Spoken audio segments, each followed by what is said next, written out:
let's start with this. Red Rose, can you hear me by chance? Yeah, I can hear you. Can you hear me? Yes, I can. All right, we're off to a good start.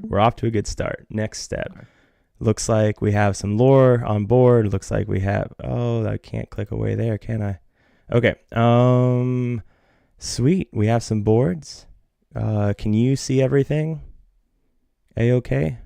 Let me double check. Okay. Yeah, just watching through the Discord, I can see everything just fine. Okay, perfect. I can hear them. I don't know if we're supposed to. So you can, but if you go into your Discord on the bottom right, there's a little microphone. You can just mute that, and then you won't hear him anymore. Oh, okay. Will that prevent me from talking to you though? Nope, we should still be able to talk to each other. So let me know when you click that. I just clicked it. Could you hear me? I can hear you now. Yeah, see, it turned me off when I did that. Interesting. So did you hit the? So let's see. Here's what I can do. I can just mute their microphones individually. Okay. Yeah.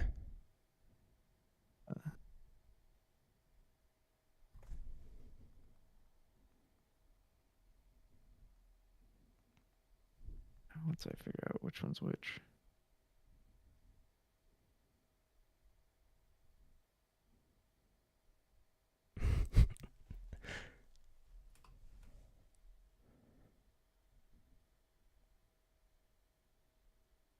Something tinny in the mic.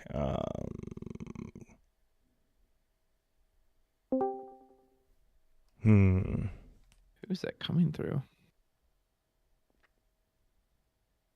Nope, it does sound like it is. It does, because it sounds like it's me. Honestly, it might be my laptop preparing to die, but we might just have to. Oh no, rock and don't have that happen. No. Hey, it'll be an excuse to upgrade to a computer. So, but I think we're good. Can you still hear me? I can still hear you and everything. Okay, I fixed it on my end. I muted them on my end, so. Okay. So we're good to go.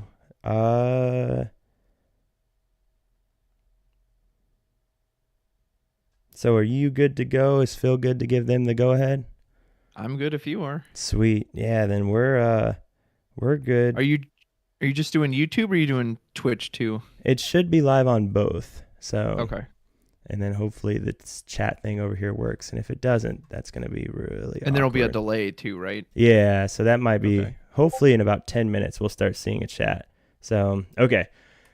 Sweet. So they're going to give them the thumbs up, man. But while they shuffle and do their whole thing, I thought we might as well introduce the players. So if anyone wants to see what they look like, we got Kawa and we got Lamchops. And coming up first, though, we have Lamchops. And he's got quite the accolades. He's got a lot to read. He's a top 8 DLC Vegas, where he got his Continental Invite. He got top 64 at DLC Toronto, 128 at DLC Fort Worth, 128 at DLC Atlanta, a 2-time winner at SCG, and a 2-time top 4 at SCG. I'd imagine probably playing Blue Steel at every single match, but I got to admit, though, I'm a little disappointed.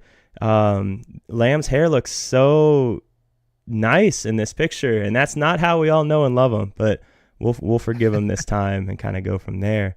But why don't you go ahead, sir? What do we got here for Kawa? Go ahead and introduce him for us. Stop.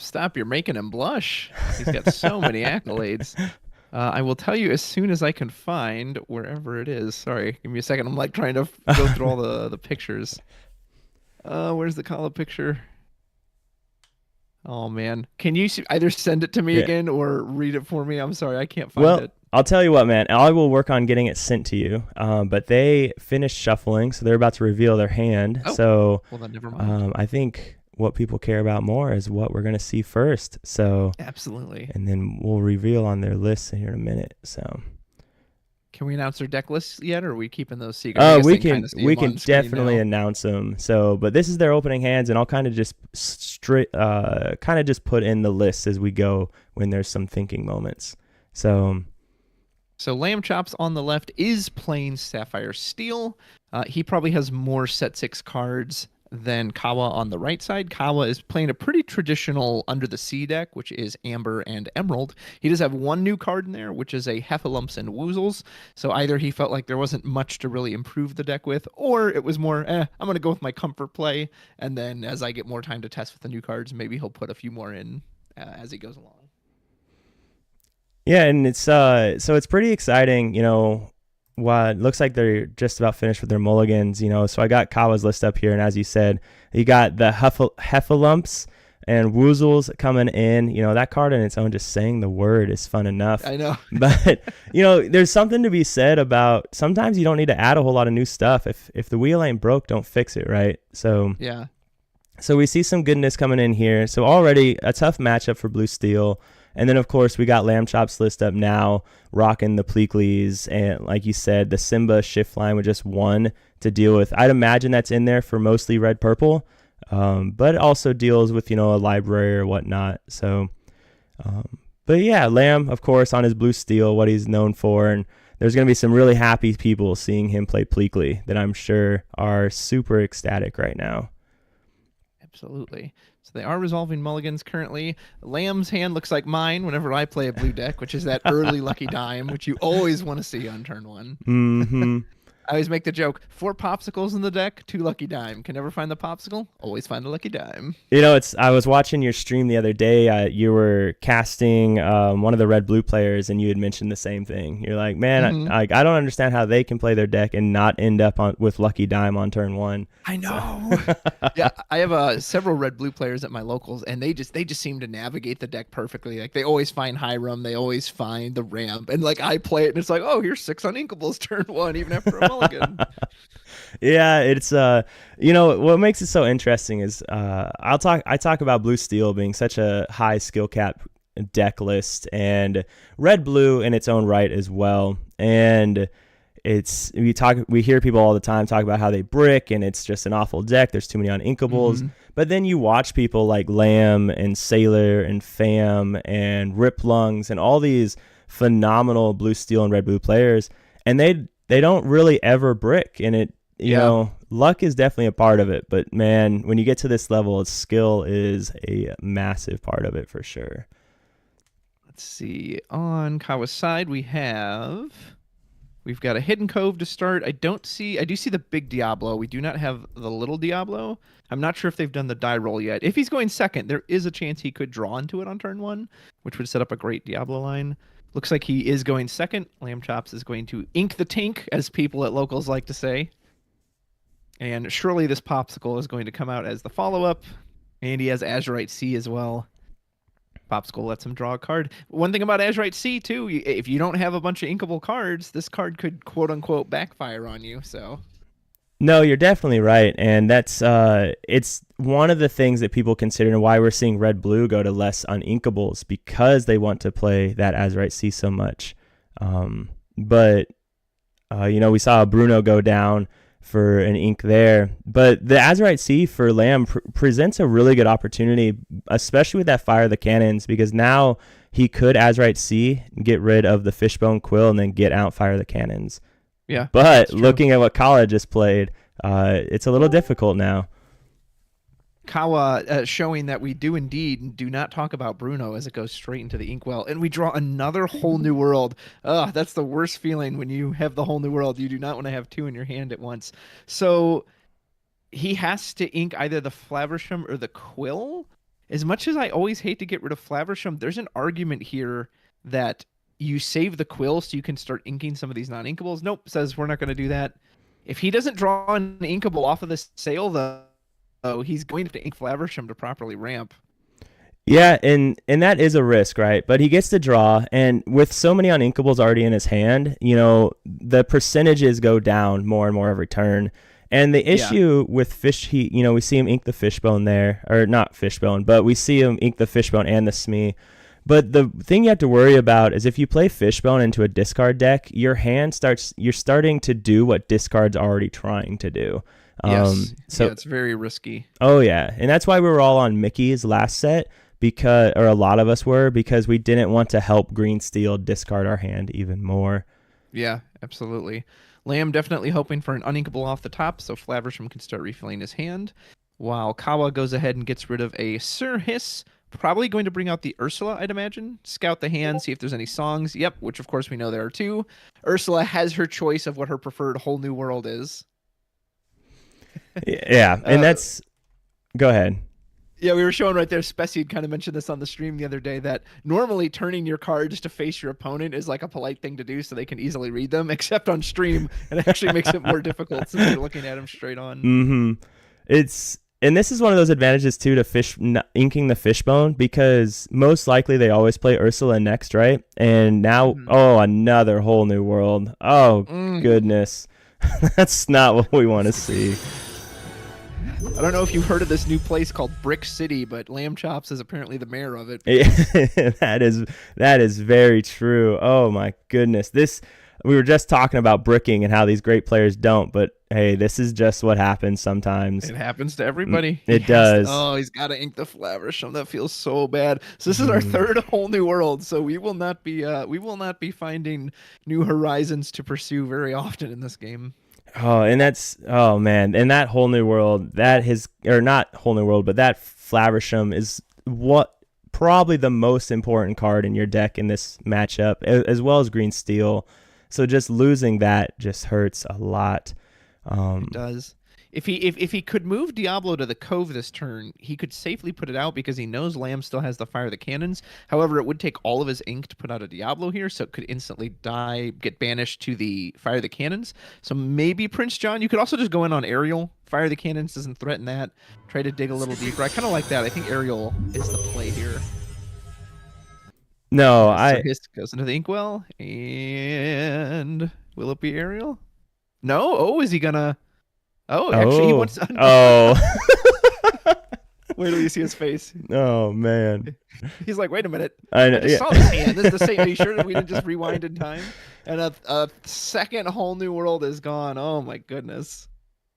Yeah, and you can see Kawa smiling there, just like, all right, I guess you're just getting nothing. I wonder if the play here, if he gets an Inkable, if he just hard casts a whole new world at this point, just because I think you have to. I think he does, and it feels bad, but at the same time, like, he doesn't have another play, and there's the Inkable, so that's exactly what he needed. Yep. So it looks, whole new world. So. Well, there's one left in the deck. Yeah. Somewhere. Oh, and that he draws it immediately. That feels so bad. Only one left already. He does get a Diablo, an Ariel, and an Under the Sea out of Kawa's hand, so really not bad from the discard point of view. It's just unfortunate for him that he basically had to burn his turn doing that. Does draw into that new Pleeky card from set 6, as well as a Pete, 2 more Flavershams, and a Popsicle. Okay, that was a very good draw for Lamchops. And that 2 Flavershams feels really good. That Cogsworth is feeling super great. Like, this is a phenomenal hand for him, and I know he's got to be feeling pretty good right now. So interesting hand for Kawa too. So he has a double You Have Forgotten Me. He could really start working on the discard if he wanted to. 2 Bare Necessities, although the only thing it'll hit right now is a Popsicle.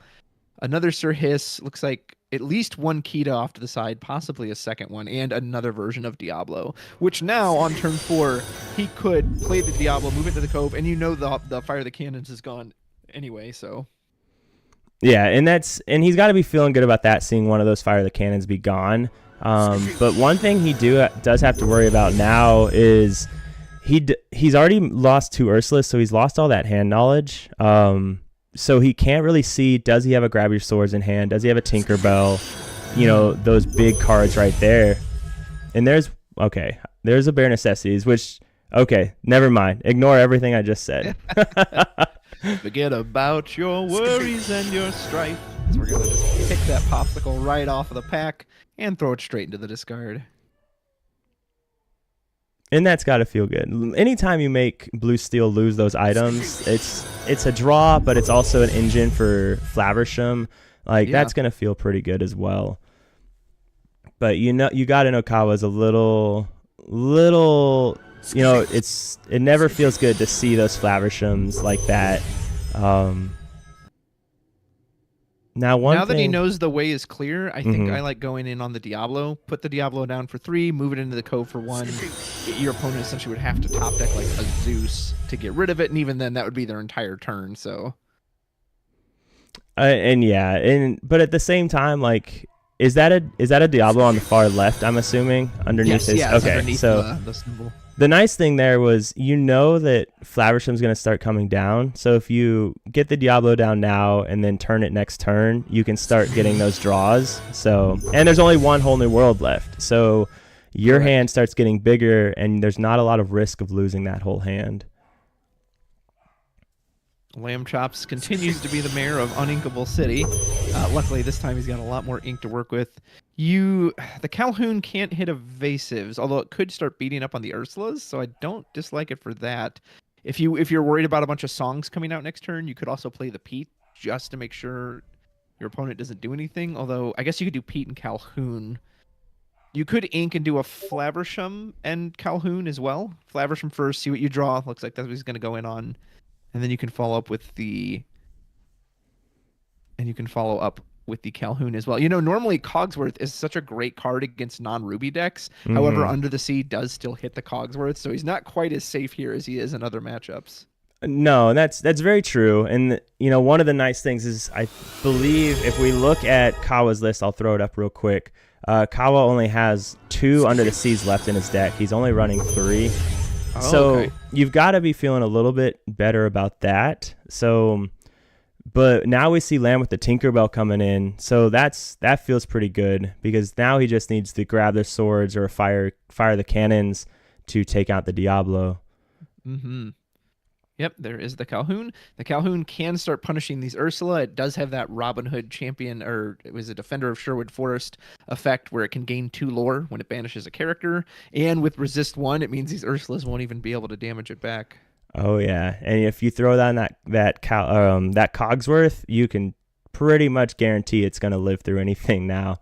So it does look like the chat's definitely caught up with us. So they are watching. I am a little worried, and we'll know in 10 minutes after chat catches up, but my alerts are going off on my headphones, and I'm praying that they don't go off on stream. So okay. We'll find out. But yeah, keep an eye on the chat. Chat, let us know.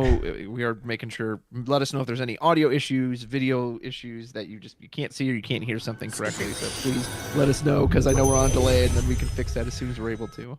Oh yeah, and I'll try my best. I might. Yeah, we'll see. But some people in here talking about on my stream I do push-ups and sit-ups and stuff. They redeem their points, and people are in here talking about redeeming them right now. It's like, calm down.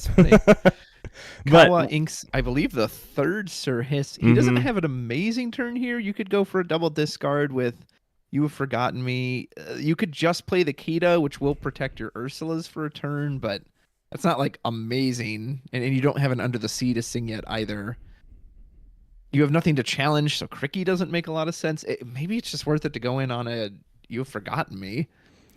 And I'm not a big green-yellow player. I respect people who play discard, but it's not my play style. But I've got to wonder if that is the play, because you're never there. We see him do it. So, but if you're Lamb, you're never going to turn, that Calhoun sideways. You're always going to keep it readied. So Cricky's never going to get that opportunity to go into it unless you bait it. So it's a really awkward position for Kawa right now. Lamb's going to be able to make such a good board with that Calhoun to protect his Flaversham, or to punish if he takes out Flaversham, for that matter. So he did discard the Calhoun. Did he discard a second card, or is he still? I think he might still be deciding. I think that was the first card he he's still discarding. Yeah. Yep. So, let's see what he does. Yeah. He's probably thinking Cogsworth, because it just dies to Under the Sea. Correct. Simba lets him dig, so that's probably why I think a lot of people would just immediately discard the Simba, but when you're looking for a grab your swords or to fire the cannons for an easy way to deal with Diablo, that might be why he kind of waits a second just to see what. I mean, you hate to see a third one of these get off the board, but there's an argument for the Flaversham too. He doesn't have any items currently, so that's kind of a dead card in his hand. Obviously, if he top deck like a Popsicle, that's going to feel really good, but you could, you've got a Flaversham on the board. Usually Steel has some trouble getting rid of that, but if you're worried about Under the Sea, you may potentially want to back up as well. Does ultimately go with the Cogsworth as per your first suggestion. No, and okay, so sorry, I'm a little distracted. I'll let you talk. It looks like my alerts... do your thing. I know you gotta handle the production, Yep. so I can cover it if you need to focus. The chat's been talking about fireworks, and I couldn't understand it, but I think it's my alerts going off. So I'm gonna try and figure out how to turn those off really quick. And Gotcha. I wonder if that was that whining I referred to earlier. Ursula is gonna sing "Look for the Bare Necessities." Unfortunately, she is not going to find any in this hand because all we have are characters. Maybe Kawa is deciding not to. Yep, there we go. So we push up barely above that blue line. So yeah, Kawa's probably like, I can't see that, but it will in fact be 4 characters. So the bare necessities will not find anything. As Blue says, you are working too hard. Don't be like that bee works.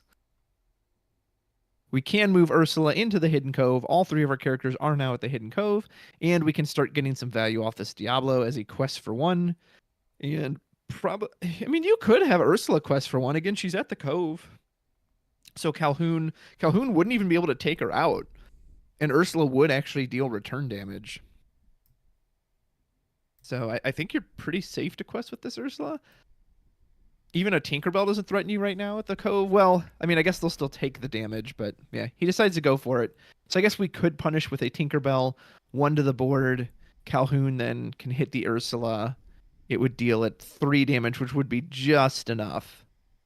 But Calhoun will take reverse damage as well, and then we draw a Sudden Chill off of Lamchops' draw, and Lamchops draws into the 4th Whole New World. Oh man, this is not the game to be relying on that card, that's for sure.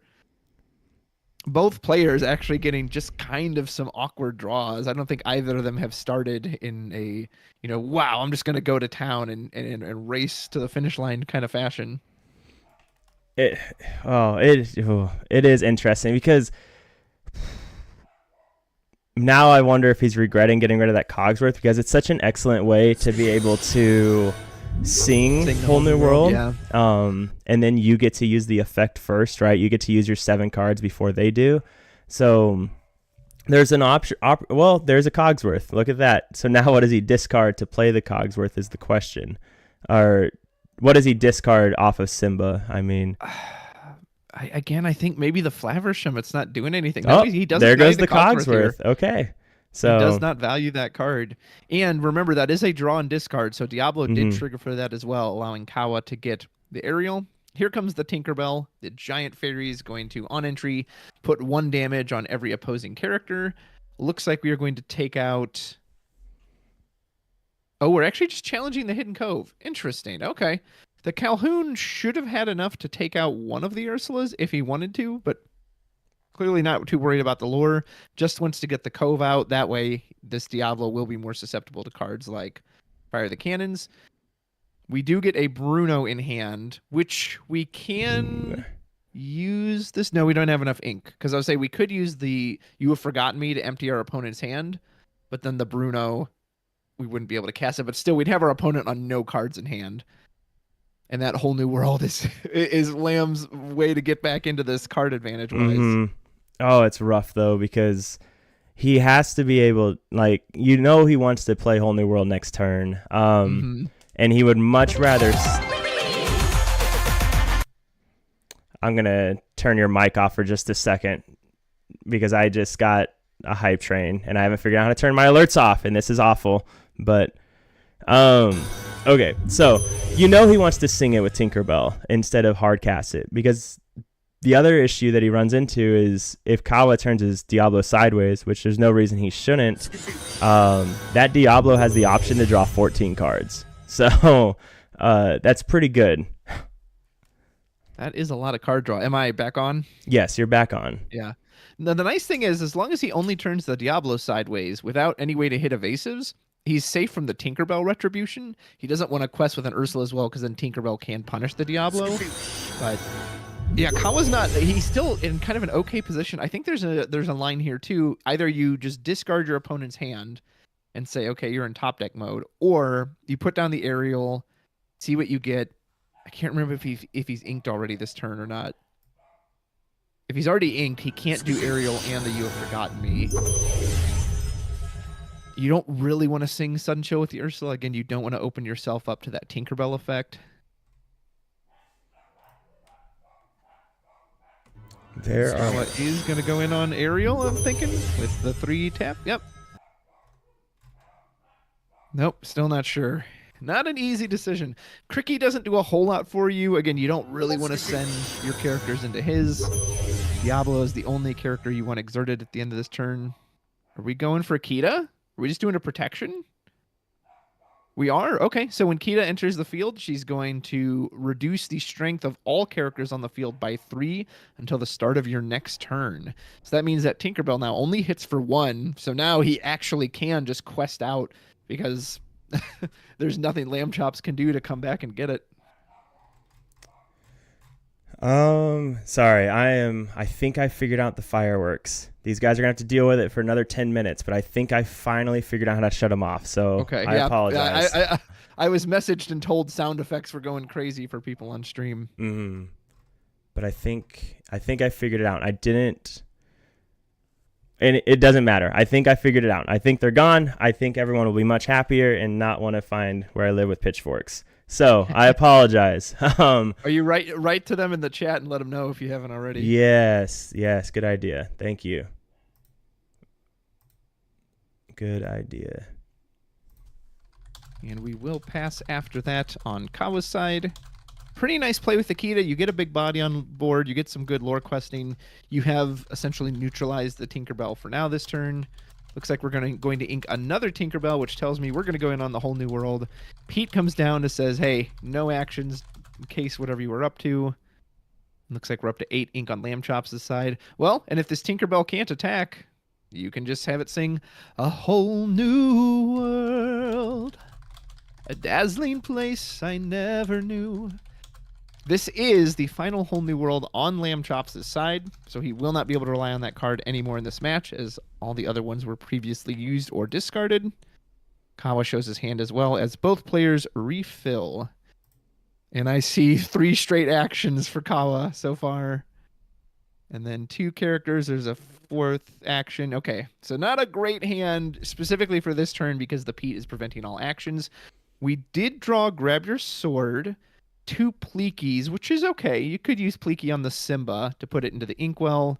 More Cogsworth. Cogsworth keeps coming out to be like, hello, do you need help from me? Grab Your Sword is great here. Yep. So that is going to finish off our Diablo. It will put both Ursulas. If we had a way to get rid of that Cove this turn, those Ursulas would just banish themselves. But as all of our characters have 3 less attack power, that's not going to be possible. I'm going to quest with 1 with the Simba. I'm assuming we'll probably quest out. Looks like we're questing for 2 with the Calhoun and the Simba. I think we do still have enough ink to play Pleeky this turn. So Pleeky, when he's played, you can put another character of yours into the Inkwell. I believe it goes in Exerted. This is a new card from set 6. But that Simba, it's just a 1-drop. Unless you just want the body on the board, you could absolutely give it up for your Inkwell now. Pleeky has decent stats as well. I believe he's a 3/4. No, we are going to pass back to Kawa at that point. All right, I'm back. I let the chat know. And I don't... Oh no. Oh, I hope it's fixed because it is not fixed. Oh my goodness. If anyone in the chat has any advice for me. I have not worked with soundboards very much, so unfortunately I cannot give you a lot of information. Unless there's a way to just throw it out the window or just mute it entirely, or I don't know.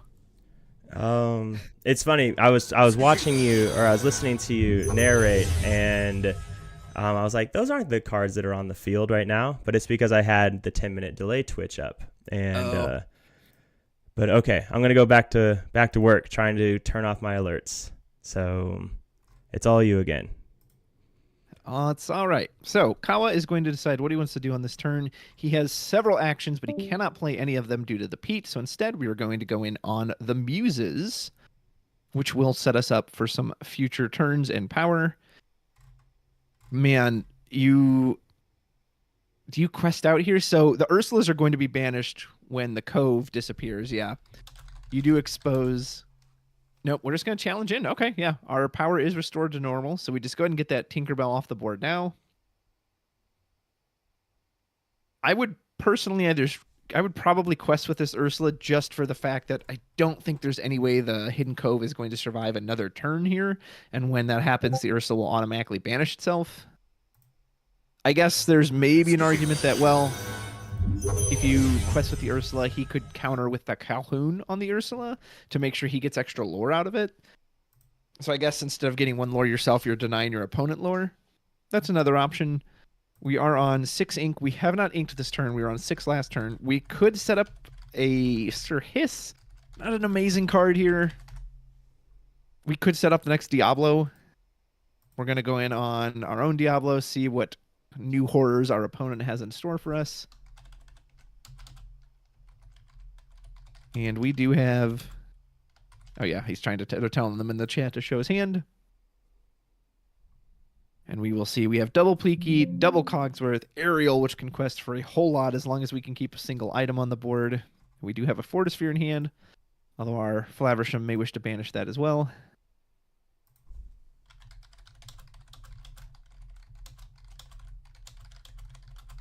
I don't know how good this Pleaky card is. I haven't seen anyone else use it yet. Again, I do like the idea of something like the Simba, a very small cost card, and then you can just put it into the Inkwell. But man, especially compared to something like Sail the Azurite Sea, it seems a lot slower. So Kawa, the only thing he can do left this turn, he could still shift the Diablo, technically. So we are going to ink the You're Welcome. We're going to put out the Sir Hiss, or are we just going to move everyone into the Cove?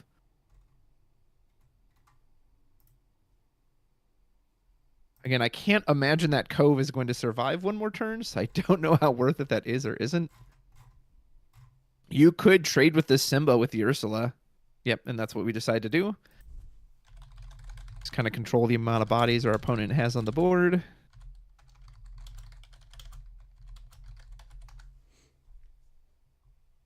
And are we passing or are we putting out the Sir Hiss? We are going to put out the Sir Hiss as well. Nice. Sir Hiss can take out the Calhoun, even with the resist 1. That 3 attack power will be reduced by 1. Go to 2. And we pass the turn. Lamb is going to draw a Let It Go off the top. That Whole New World really refilled his hands. I know Kawa couldn't see his hands, but man, if he had been able to use the You Have Forgotten Me on the Whole New World to prevent him from getting it, I think he'd actually be in a really commanding spot right now. And would be forcing Lamchops into top deck mode. So here comes our Fortisphere, 1 cost item, which lets us draw a card on entry. Replaces itself in hand, of course, with another Fortisphere. And here comes Mr. Hiram Flaversham. He's going to quest when he does banish an item of your choosing to draw 2 cards. I mean, we could go in on this Aerial if we wanted to. We're going to fire the cannons on the baby Diablo. Say, no, sir, no shifting for you today.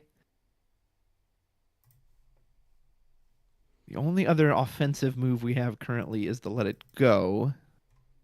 Surely Pete or Calhoun is going to finish off the Hidden Cove. You could... I don't dislike going in on the Aerial here, too. You just have a warded character set up that says, all right, well, I'm going to start questing for 5. Like, you would have to have the Whole New World combo, which with no Shift Kita just doesn't seem likely. 1 more Fortisphere. We do ink a Pleaky. And we do draw a Tinkerbell, and I think we might still have enough ink to use it, right?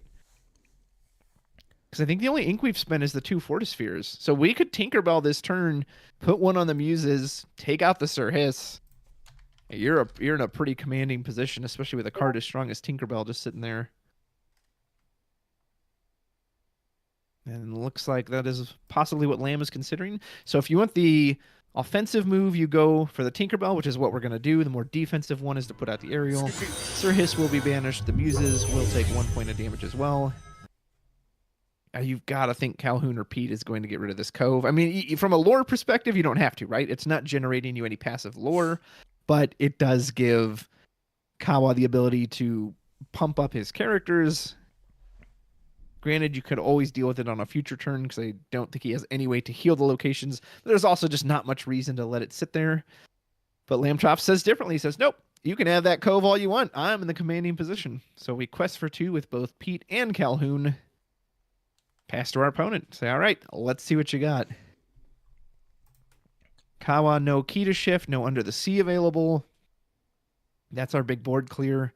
None of the actions in our hand are amazing. Yeah, we can make our opponent discard, but bare necessities can get a let it go currently. That's not doing a whole lot. Muses only currently has 1 bounce target, and that is the Hiram Flaversham, which, I mean, yeah, it makes them pay another 4 ink for it, but they could just replay it again and keep drawing cards. So we put the bird out first. All right. Temporarily, I'm back for the time being, but welcome back. Yeah. How's it looking? Oh, it's a lot, but I think I'm just going to go into Twitch and then delete all of my alerts, and then I will fix that on the back end. And I think that's all I can do. So, but listen to what you said, and you're killing it, man, all by yourself. Apologize. But no, it's okay. I've had to cast many a tournament solo before, so. Ooh, we do get to see that new Heffalumps and Woozles. So this means an opposing character cannot quest during their next turn, and we will get to draw a card off of it. I would assume he chose probably Tinkerbell. You could pick Flaversham here as well. That way Flaversham can't break the item. And Tinkerbell might be wanting to challenge anyway. Tinkerbell quests for 2, so I would assume it's one of those 2. Doesn't make a whole lot of sense to pick either Pete or Calhoun. Yeah, Kawa does not look very happy given his board state, and I can't blame him. It just, again, he needs that big under the sea combo, and he has not been able to see it at all. And he has 3 actions in hand that don't really do anything. Yeah, like the You Have Forgotten Me is amazing when it empties out your opponent's hand, when it just takes them from 6 to 4. That doesn't feel as good, especially when you don't have a Prince John to recoup your value off of it. Oh yeah, and bare necessity okay. And that's one of the interesting things about discard is discard has to start off by controlling the game by getting rid of their hand, and the biggest culprit to shutting that down is going to normally, like in the game period, is Whole New World and Flaversham. And, Lamb was able to get off both, right? He got that early Whole New World off, and then from there, he was just kind of able to do his thing, get his engine going with the Flaversham and everything else. And so that's where it just gets rough. As a Steel Song player, that like our whole dream is, please let me see a Whole New World I can sing. And if I can, that's probably a good game. Kawa moves Diablo into the Hidden Cove, and it just shows you the thematic nature of that song, A Whole New World. At the start of this game, Lamchops kind of looked like he was in trouble. He had so many uninkables. He already saw 3 Whole New Worlds so early, but living up to its name as a card, getting that last one off gave him a whole new world, and it is a whole new game since that card has resolved. I think it's just such a good movie deserves such a good card in the game. Right? So. Yeah. Yeah, I do love myself some Aladdin. Oh, yeah. All of them. King of Thieves, though, might be my favorite. I love that one. King of Thieves, I did enjoy King of Thieves. I do like that one. We're going to check the discard on Kawa's side. Lamchops feels pretty much in the driver's seat. Interesting. So I'm watching the chat, and because I haven't been able to pay much attention to the game for the last little bit, and they're talking about some missed draws. Did Kawa miss some Diablo triggers off of some Flavershams? It's possible. I honestly don't remember. I'd have to go back and look. That would be, and that's one thing. That's one thing I try and always remind people that play Pixelborn Connect. Like I love everything that it is, but it's a very different world playing on Pixelborn Connect versus in person. It's just I don't know. It's always felt a little bit different. It's the Well, card. you don't even have access to your full playmat, right? Like you actually we saw Lamchops having, I guess for lack of a better word, difficulties where you're trying to like keep your hand hidden underneath the blue bar, and then when you shove it up, and like it's kind of covering your whole mat, and you're trying to, everyone fits space. Like not a whole lot of people tend to put their inkwell on the side like we see Kawa has currently, but you have to do it on this platform because otherwise no one's going to be able to see it if you keep it down low normally. Oh yeah, and spoiler alert. Maybe Pavel doesn't want me to say it, but I'm gonna do it anyways because it's my stream. Pavel is working on an updated blue screen, like to hide your hand that you can customize. So in the future, if we do one of these again, the players will have more room to play and everything. So that's awesome. I mean, it's cool technology. Period. I need to pick his brain sometime to figure out how it even works. Like I don't know if it's just like showing an alternate screen or how he has it set up, but it's a great feature for us as commentators and casters so that we can see the cards and I can give you more like accurate ideas and analysis instead of just having to guess like, well, if he has this card, he could do this, but who knows if he even has it. Oh yeah, like I couldn't even if Pavel sat me down and tried to explain it, I would just be like a deer in the headlights with no idea what's happening. So Lamchops has a lot of options this turn. He can't really get rid of the Diablo based on what he has, but I mean, there's an argument. You just step on the gas here. You put out the aerial, threaten the lure. I mean, you just quest out the whole board. This green-yellow deck isn't really known for challenging its characters other than a Cricky play. So it looks like we did play a Fortisphere to draw Simba. Again, we can dig a little deeper, especially if you put out something like Pete. Like if you just go Pete, aerial, quest out, they can't hit you with any actions. You're going to go to what? 1, 2, 3, 4, 5 lore this turn. Although one of the characters can't quest because of the Heffalumps and Woozles. I'm not 100% sure which character that was. We go for the Simba. Lamchops wants to keep digging. We do find grab your sword. Nice. That's great. So not bad, although it won't finish anything off this turn. Well, actually, if you take the Cove out, it will. It will finish off the Diablo, and I think that. Oh, he discarded it with. He's saying it. Saying it. Okay. Yeah, he's showing technically the Diablo does live because it was at the Cove, but Calhoun's going to finish off the Cove, so now that's not going to matter. Okay. I'm assuming the Tinkerbell was also the one targeted for the Heffalumps and Woozles, and the Aerial is coming down as well. Yeah, Kawa looks a bit defeated, and I can't blame him because I don't see how he can realistically come back into this game. Yeah. If Lamchops falls asleep at the table, that is a good opening. Yeah, I think that might be the only option, and because even if he drew Under the Sea, like it doesn't take care of Ariel. He would have to have, because Painting the Roses Red can't target Ariel because she has wards, so he would have to have the Kita, but he doesn't have enough ink to do all of that. So, it's a tough world where I don't know what ounce Kawa might have at this point. Lamchops finishes it off by using the Fortisphere to give, I would assume, the Tinkerbell bodyguard, possibly the Calhoun as well. So now, should Kawa go into challenge, he's going to be forced to use that. We have a Bruno, which is okay. You can't get rid of the Aerial.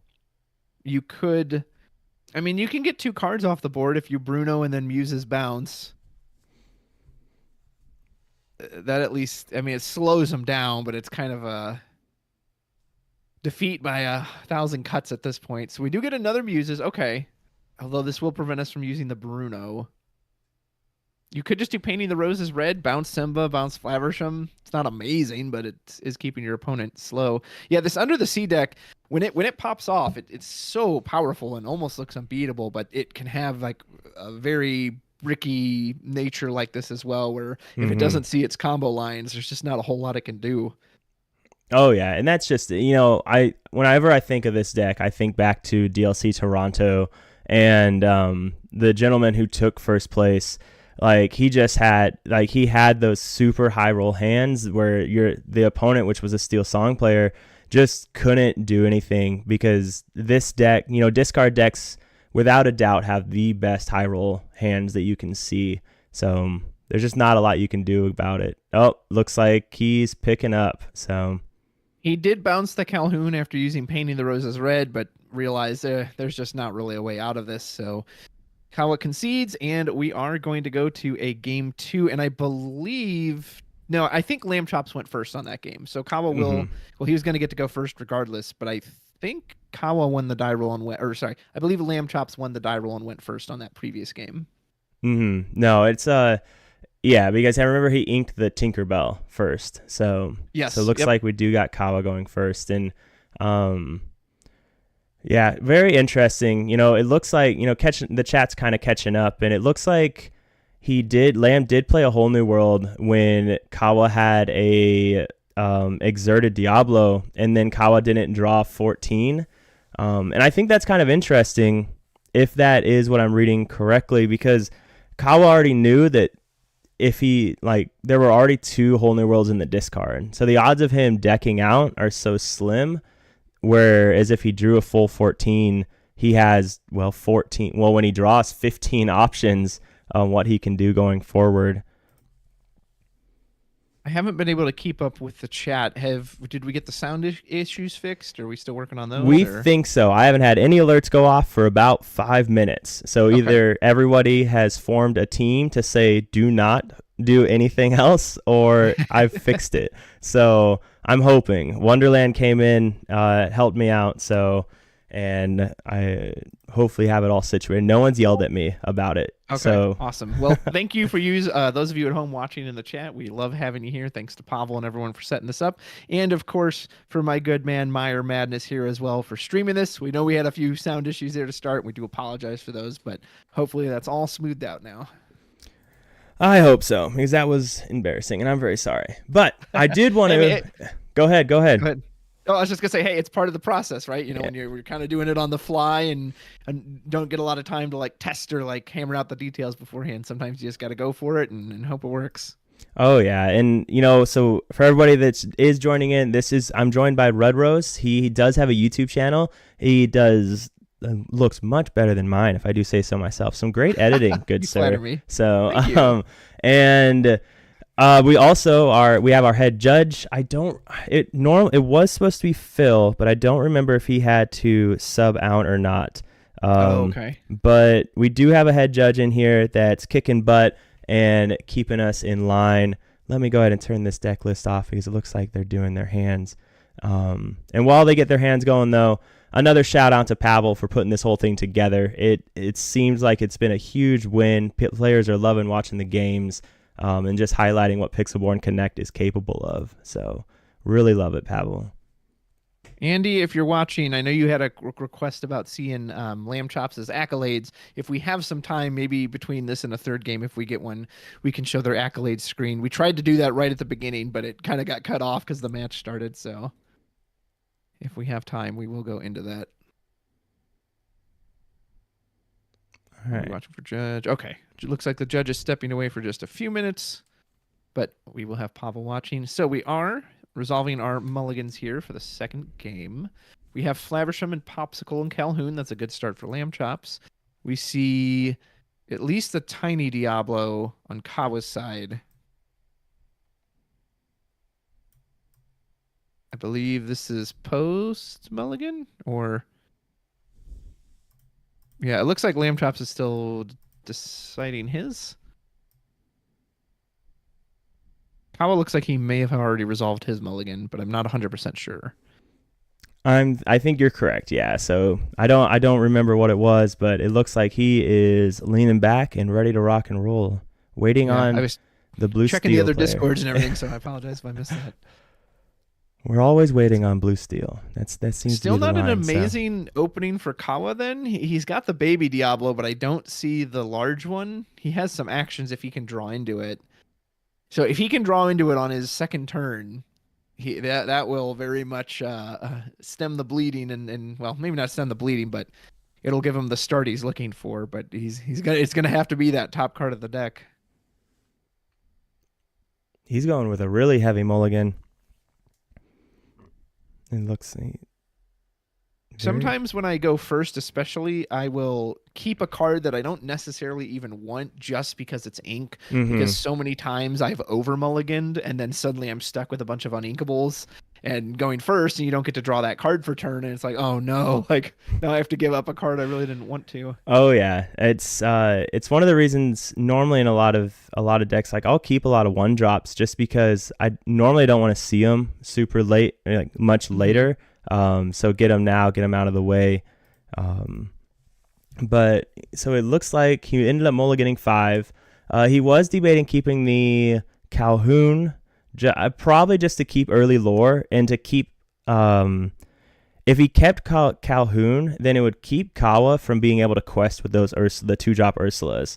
And I'd imagine that's kind of what he was thinking. And it was an interesting idea because that's kind of how these green-yellow decks win, is over the course of what feels like an hour, they quest 1 here, 2 here, another 1 here, and Calhoun just kind of stops him from doing that. So. Yeah. Lamchops has a pretty good opening. Maybe one more Pete than he'd prefer to see, but he's got Pleaky if he wants to try to ramp a little bit. That's kind of awkward ramp, though, because you need a character. But he has the Fortispheres. He's got the Flavershams. He's got a Mr. Smee, too, so he can put on some early lure pressure. Whereas for Kawa, he has the open Diablo. If he can draw into the Diablo, the big legendary version, we can shift. That's going to feel a lot better. Could also go in on an Ursula on turn 2, although currently Lamchops has no song, so. And we do have a Prince John on 3 into a You Have Forgotten Me on 4. That could be a big swing here for Kawa. And I'd imagine that's always, that's got to be the play, right? Because, I mean, that's the advantage of seeing Ursula 2-drop, right? Is because he's going to know his opponent's hand now. Or there's the Diablo. I didn't even see that one.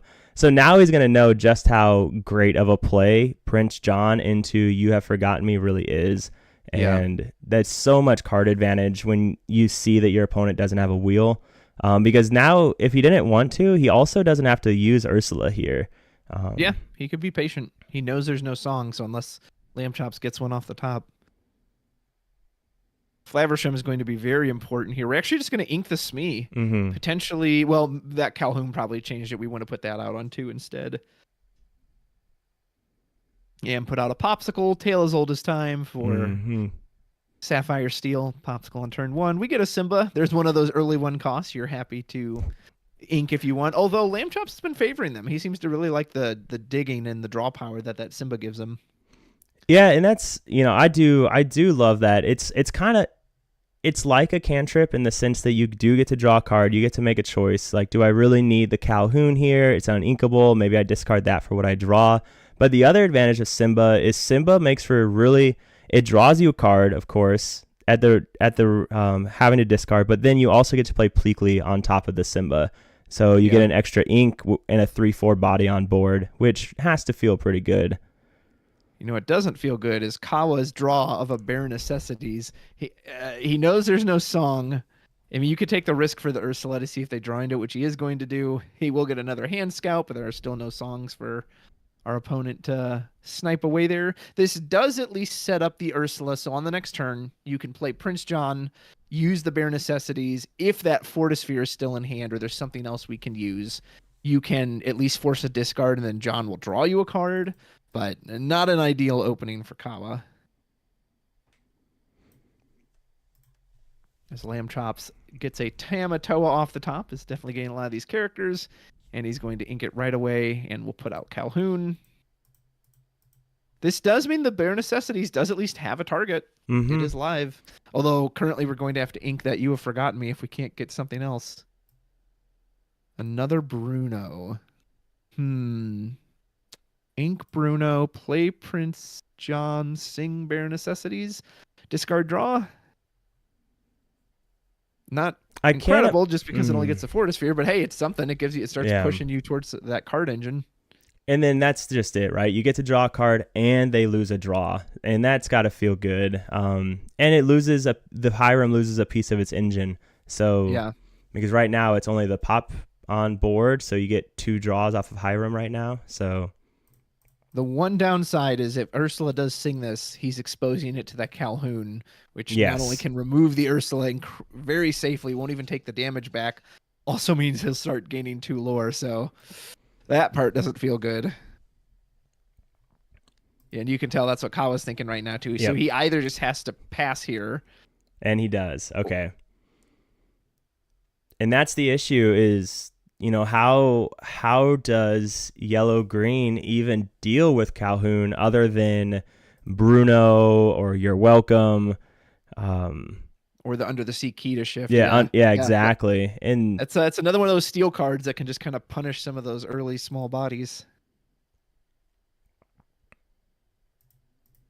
Whew, man, that Calhoun really does.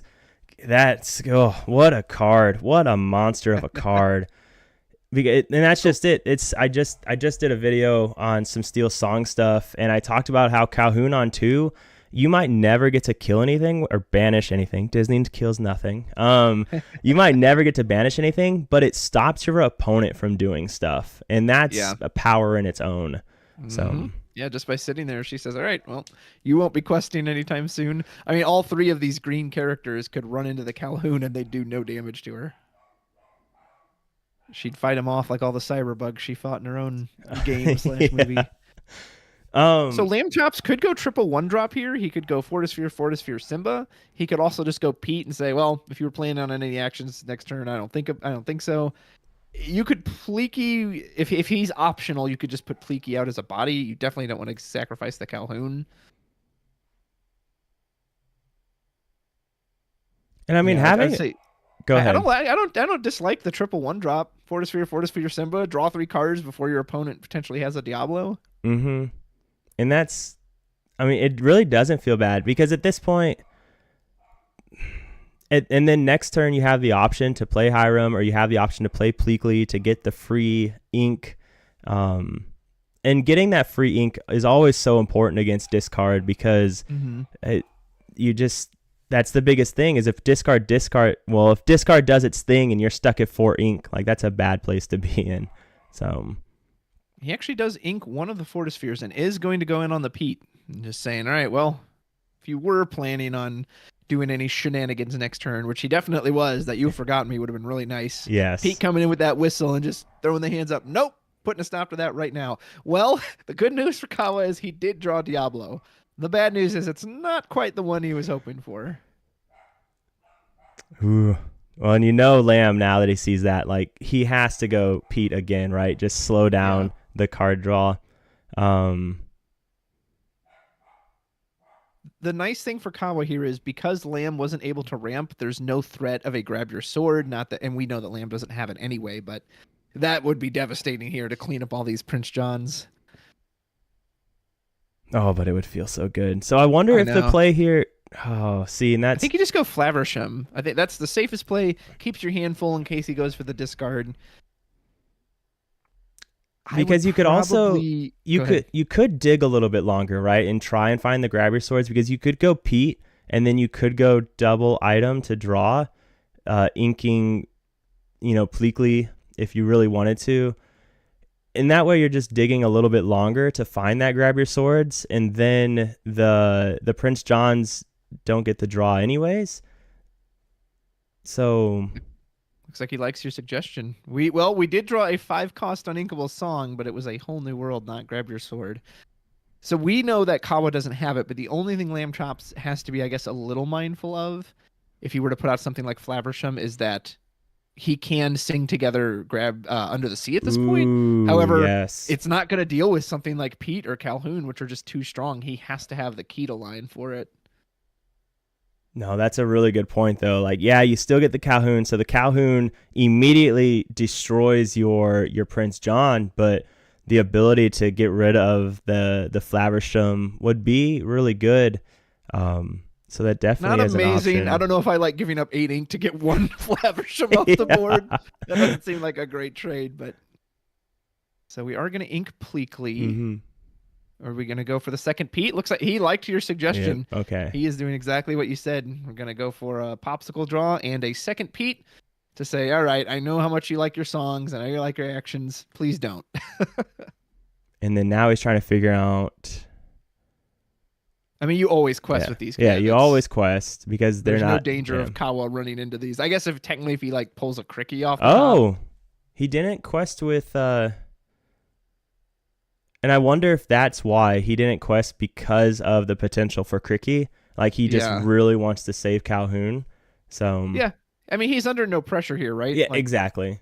Yep. he, as the game goes on late enough, usually a Sapphire deck is going to win because of its late game power. So, yeah, he's under no pressure to get really ahead in lore. Another unfortunate draw there for Kawa. I mean, he has the discard and the Johns to start getting the power back, but Pete, 2 turns in a row, says, nope, I don't think so. Nope, I'd rather you didn't. And Kawa, you could just see it on his face. He does not look happy. He has 2 cards he can't use. He just has to pass. He can't use any of these. Yeah, fingers crossed, saying, all right, well, here's hoping we get something. Here's hoping he doesn't play another Pete. Like, oh, God. Man. I mean, there's still no grab your sword. And we can't play it this turn with the inking cost. Well, actually, we could. Can we do it if we sail? Sail would be 2 ink. No, we wouldn't be able to do a grab your sword. And this is where it does get interesting, because Lamchops is losing 3 cards next turn. So as long as he doesn't play a Pete. So meanwhile, Kawa's gaining 3 cards. And so it may seem unwinnable, but I think he's still very much in it, just because of what's going to happen with the card advantages. That being said, Lamb has that whole new world sitting there, but I would imagine that Kawa will target the whole new world with the bare necessities. If I was Lamb, I would absolutely cast this Sail the Azurite Sea.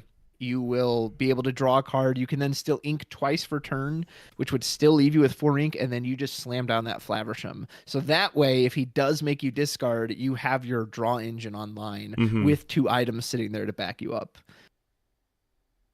And even if he draws an uninkable card, he has enough ink in hand to do it. However, if he plays the Flaversham first, he's not going to be able to do Sail the Azurite Sea, but he says, I don't care about that because he just inks it. Oh, he's just going to go in on whole new world. Wow, okay. I mean, I think Kawa's happy to see that. Like, Kawa didn't have anything. Yes, he was going to potentially be able to start drawing next turn, but... Ooh, yeah, he might have just made Kawa's day with that. That is... Wow. That is interesting. I'm definitely going to ask about why... I'm going to ask in the post-interview kind of why he went that route, because... With Flaversham, what an interesting play. There's that 4th Pete. Yeah, and we've got the Cricky now too, so potentially we could challenge. We can just, well, no, we don't have the ink to Pete this turn. Yeah, and that was his entire ink turn. If Lamchops goes on to lose this game, this could be one of those defining points where you just gave your opponent a chance to get back in it, where they essentially weren't doing it. I mean, again, Kawa basically just passed the last 2 turns. Oh, that was insane. The chat caught up, by the way. My alerts are gone. And leave it to Wochuk to be like, I kind of missed the fireworks and the alerts. Everybody's like, stop. Wait, I'm confused. Why did Kawa just keep drawing a bunch of cards? Oh, wait.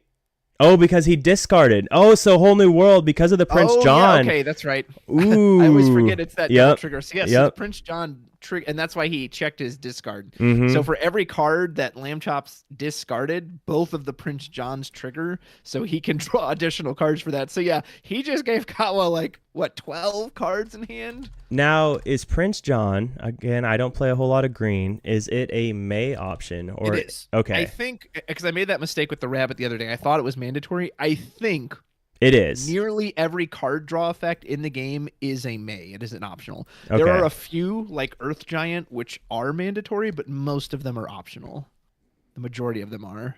Good on you for knowing Earth Giant, too. I don't think that card will ever see competitive play. It's just because I use it in a mill list. So. Gotcha. Since it's a mandatory draw for your opponent. Let's see. Yeah, so Kawa, a moment ago, had nothing to do, and now has the world before him. He has the Kita. I don't see an Under the Sea. That would obviously be very strong here if he has it. Ursula, so he wants to check, see what his opponent has. He does have a Let It Go, too, so this Ursula will get to pull a song off of that. So little space to work with. He can't even show his hand. I know. Oh man, this is interesting. And like it would be one thing, in the first game, the whole new world was he had no other choice in that turn, right? Correct. That was his only, but he had the sail, he had the Flaversham. I don't know, that just felt a little early to go in on that, especially when your opponent was struggling for their own card advantage. Oh man, I can't wait for the chat to catch up because I imagine there's already there's going to be a lot to be said. But yeah, just with the Hiram, it was just such an interesting play because Kawa is now he's on five ink, right? Or no, six ink if the Pixelborn is correct. Yes. So so much ink to work with. He's still got those Prince Johns. And then what's even crazier is still no grab your swords for Lamb, so he can't even get rid of them. Well, and that's what we were scouting for with the Ursula, because a grab your sword can really punish us. So now we are just going to hard cast You Have Forgotten Me, make our opponent discard 2 cards, and then we will get to draw 4 cards off that as well if we want. Kawa may have to be a hair considerate in case another whole new world were to come down, and then it would throw away that massive advantage he just got, but he knows it's not in the hand currently, so... And again, it just shows you the night and day difference between singing a whole new world and having to just cast it normally. When you cast it normally on turn 5, that's your entire turn. When you have a character just turn sideways, and then you still get to use all that ink. And it's... Oh, what a... I bet, too, when Kawa was debating drawing cards, I bet he was immediately thinking back to when he didn't draw 14 off of Diablo. And he's like, you know what? I'm just going to take the card advantage, and if he plays another whole new world, I'll slow down a little bit. But, man. He's in a good position, and he doesn't have to quest here. So even if Lamchops drops this Tinkerbell, that doesn't really do anything just on its own.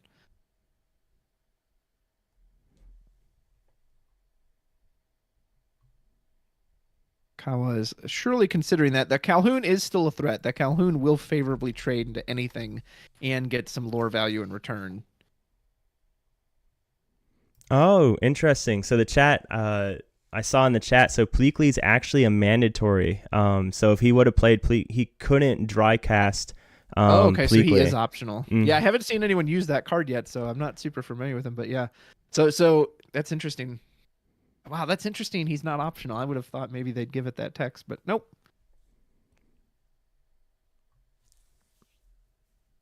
Kawa's taking his time, With that many cards, you have to make sure you actually you have to remember what cards you have in your hand. Sudden chill, okay. Sudden chill. Yeah, he's just gonna. Oh man. And now, does he draw 2 more cards off of that? And he could just draw his entire deck right now. I think you get rid of the Fire the Cannons. That's not doing much. The only thing it can even hit is the Diablo. It doesn't take out the Prince Johns, which is what matters. You get rid of the Fire because the Pete and the Flaversham and the Tinkerbell are far too important.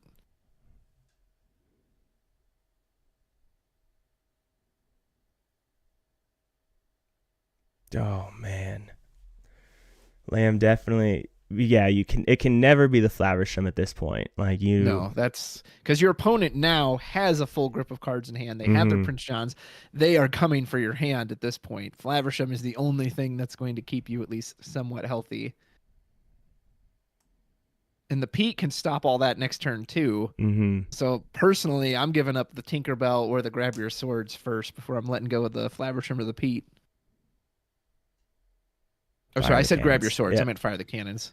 All right. It's an uninkable steel spell that does a bunch of damage. All right. That's got to be the play. Now the question is, and this is where it gets really tough for Lamb next turn, because if he plays Tinkerbell, it lets him try and get part of the board back, right? But then if he plays the Tinkerbell with so many cards in Kawa's hand, he probably has a Bruno or something else. Yes. So I think the play has to be Hiram to try and get cards back. He's only on 5 ink though, so he can't even Hiram and Pete, and that just... What he needs, if Lamchop, he needs to draw Grab Your Sword right here off the top. That's the best thing he can do right now. There's the we are gonna shift Diablo. Diablo. Okay. I didn't even know if I can't even see half his hand. Like it's I know. so Yeah. big. I know he's got a Kita, a Cricky, a Prince John, and a Cove. We're discarding the Painting the Roses Red for the Diablo cost. Yep. Diablo can safely quest or sing, as it is evasive. Calhoun and Pete will not be able to challenge it. All right, Lamchops, can you grab your sword off the top? For the briefest of milliseconds, I saw the uninkable in the corner, and I was like, no way. No, it's just a Calhoun.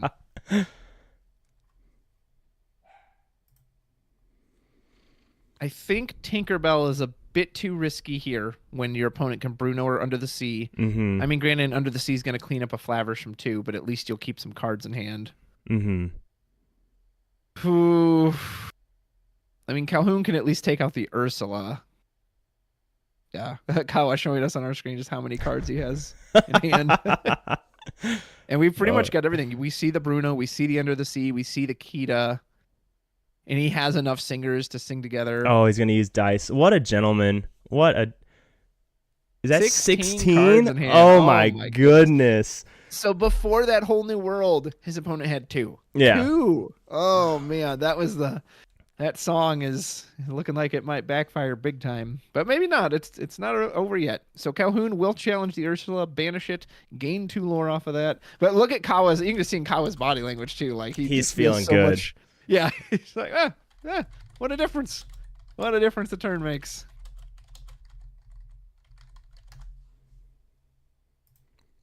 Oh, man. He complete 180 from where he was at. He's got to be, he was thinking there's no way coming back. And then Lamb just kind of gave it back. I really feel like, but.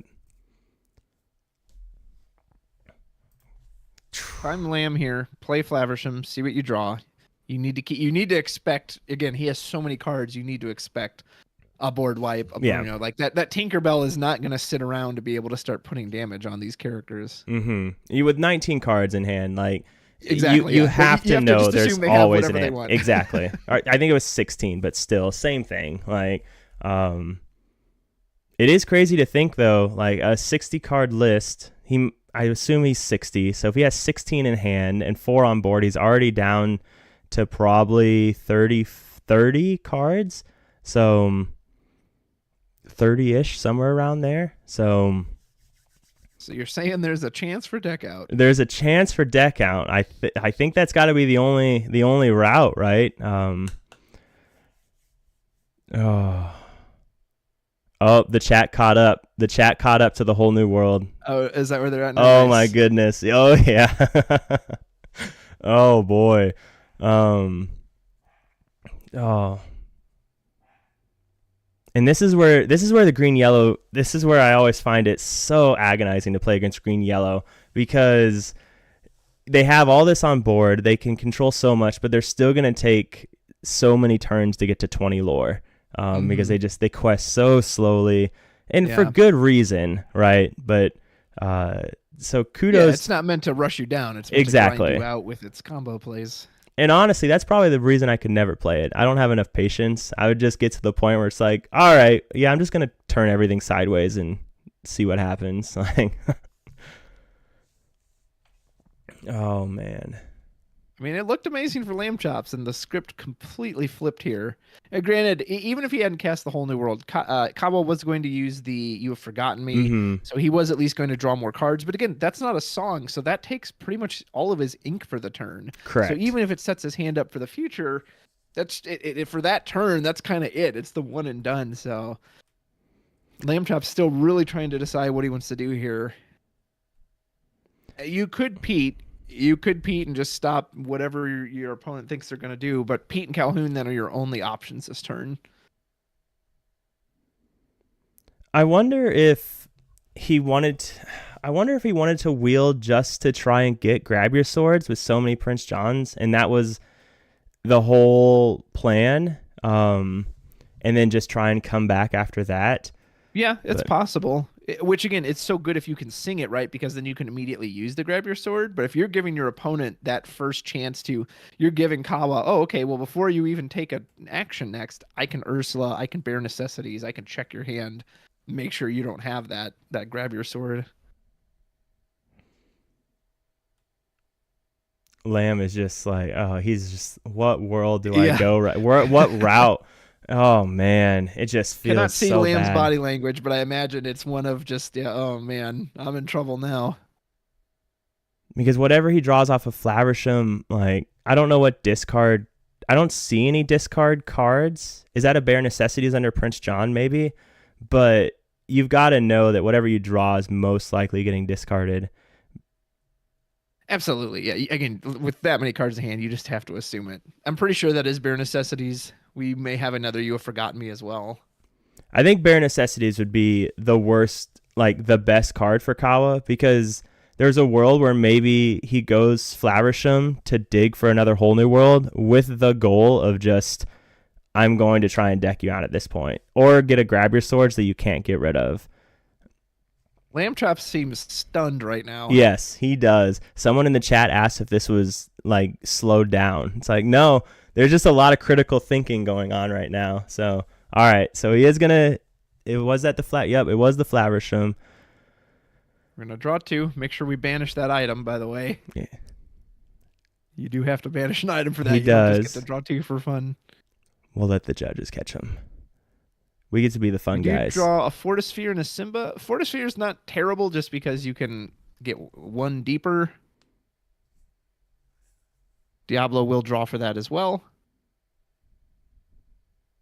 And that was probably his big hesitance with the Flaversham, is like, oh, well, the Diablo's going to draw, but my friend, your opponent has 20 cards in hand. Like, yep. Hey, there's the item. So, and that, again, maybe that's a good thing for him, is let the Diablo draw, let that happen, because I mean, genuinely milling them out might be your win condition at this point, which is going to be difficult to get to when your opponent just has Combo City over there.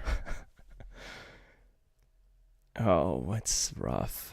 I said earlier, Lamb was the mayor of Brick City in that first game with all those uninkables, and he's looking over at Kawa right now, the mayor of Combo City. He's like, oh man, that place looks way nicer to live. I can't even imagine having this many cards. It goes with the Fortisphere to draw. So, well, that gets rid of Diablo if you really wanted to. Yeah, I think you need to. I mean, I guess you don't need to, because again, your opponent has so many cards, but what else are you going to do? Try to keep a healthy hand as the only other alternative. Yeah. Although that Fire the Cannons is going to get snapped away. Inks the Simba. Yep, he's going to fire the Diablo. And the nice thing about that is now he can't use the Diablo to sing another song, right? Because Kawa's limited to either singing with his characters or using what little ink he does have. And so there is a good, if Diablo was forced to draw, maybe you don't, but yeah, getting rid of the Diablo is definitely a good move there. Could you imagine having this many cards in your hand in person though? Like where you couldn't lay them down on the board? Like, oh. Lorcana, one of those unique TCGs that doesn't have a hand size limit. Most TCGs do. And so yeah, in this one, hey, as long as you can hold them all, you can draw them all. Interesting. I didn't know that about other because you played Yu-Gi-Oh before, correct? Is that Yeah, Yu-Gi-Oh, okay. Final Fantasy, Pokemon, Magic. I'm pretty sure all of those have hand limits. I know Final Fantasy does. So if you get to 10 cards, whatever that is, you literally just have to discard all your extras? Correct. So at the usually, I guess it's during your end phase, like at the very end of your turn, the last thing you do is you discard down to hand size. Like in Final Fantasy, it's only a hand size of 5. In Magic, I think is it 7 or 8? It might even be 10, but it's somewhere around there. And I don't remember about. I think Yu-Gi-Oh was 6. Yeah, so there was a hand limit. So so cards like you couldn't just stockpile cards for. It's kind of interesting. Lorcana lets you do that. Yeah. So for me, if you're new to the TCGs, you're probably like, oh yeah, this is natural. But for me, I was like, oh wow, really? There's no hand limit? Okay, this is kind of weird. Well, that does change things up. Imagine drawing so many cards and you have to discard, half your hand. So yeah, that'd be big. So Kawa has all these cards, and then also it's such an interesting position on where to go. The chat's asking, is there an Under the Sea? And he does have an Under the Sea. Yes. It's right next to his picture of himself. I would imagine it's going to be Kita Under the Sea. It's just kind of the most straightforward play you can do. It completely wipes the board. And then if you have any, maybe the only issue with that is I don't know if he would have enough ink then to follow up with like any of the discard effects. Mm-hmm. So maybe you want to go in on that line as well. But I would assume that's what Kawa's going to do this turn. He's either going to go after Lamchops' hands, put him on nothing, which he does have Flaversham on board is the only issue with that. So Flaversham could help him refill, or you just go for the Under the Sea, clear the board, and then you just kind of do whatever you feel like. And I feel like that is the route, because Blue Steel, it's not running Rush. So the only thing it has is grab your swords. So if you take advantage of being able to, and he's not going that route. He looks like he moved 3 ink, but I don't know. It feels good going that route. He wants to check first. Unfortunate. Look for those bare necessities. You won't find any in this hand, please. Forget about discarding a card now. Da, da, da, da, da, da. Interesting. And again, the Tinkerbell just doesn't do much on its own. It needs, combination, 2 Tinkerbells or grab your sword or... So he used 2 ink for that. He can still do the Kita Under the Sea line, which looks like that's what we're gonna see. Yep. All the characters, and there you go. Da da da da da da da da da da. Send all your cards to the bottom. Yeah, and that just has to be the play, because now next turn he could set up the Hidden Cove. He can, there's just so many options now at this point, since there's no board, and if he sets up Hidden Cove next turn, I've got to imagine that's close to game, because he just throws those Prince Johns under Cove, and now you can't even grab your swords. Yeah. And that's the only chance Lamchops has here. I think he has to top deck grab your sword right now. Because, he puts out Tinkerbell next turn. What does that do? 1 damage, everything, goodbye. It's going to get Bruno'd, and then your hand's going to get junked anyway. Like, he needs grab your sword off the top right now. I think it's the only way he gets back into this. Lamchops with his decorating right now. Yeah. Did he get it? He did not. No. That is a fishbone quill. That is not quite what we were hoping for on Lamchop's side. Man. I guess you put out Pete Calhoun. It at least stops all the actions. Nope, he is going to go on the Tinkerbell line and just pray. All right, let's hope the giant fairy gets me there.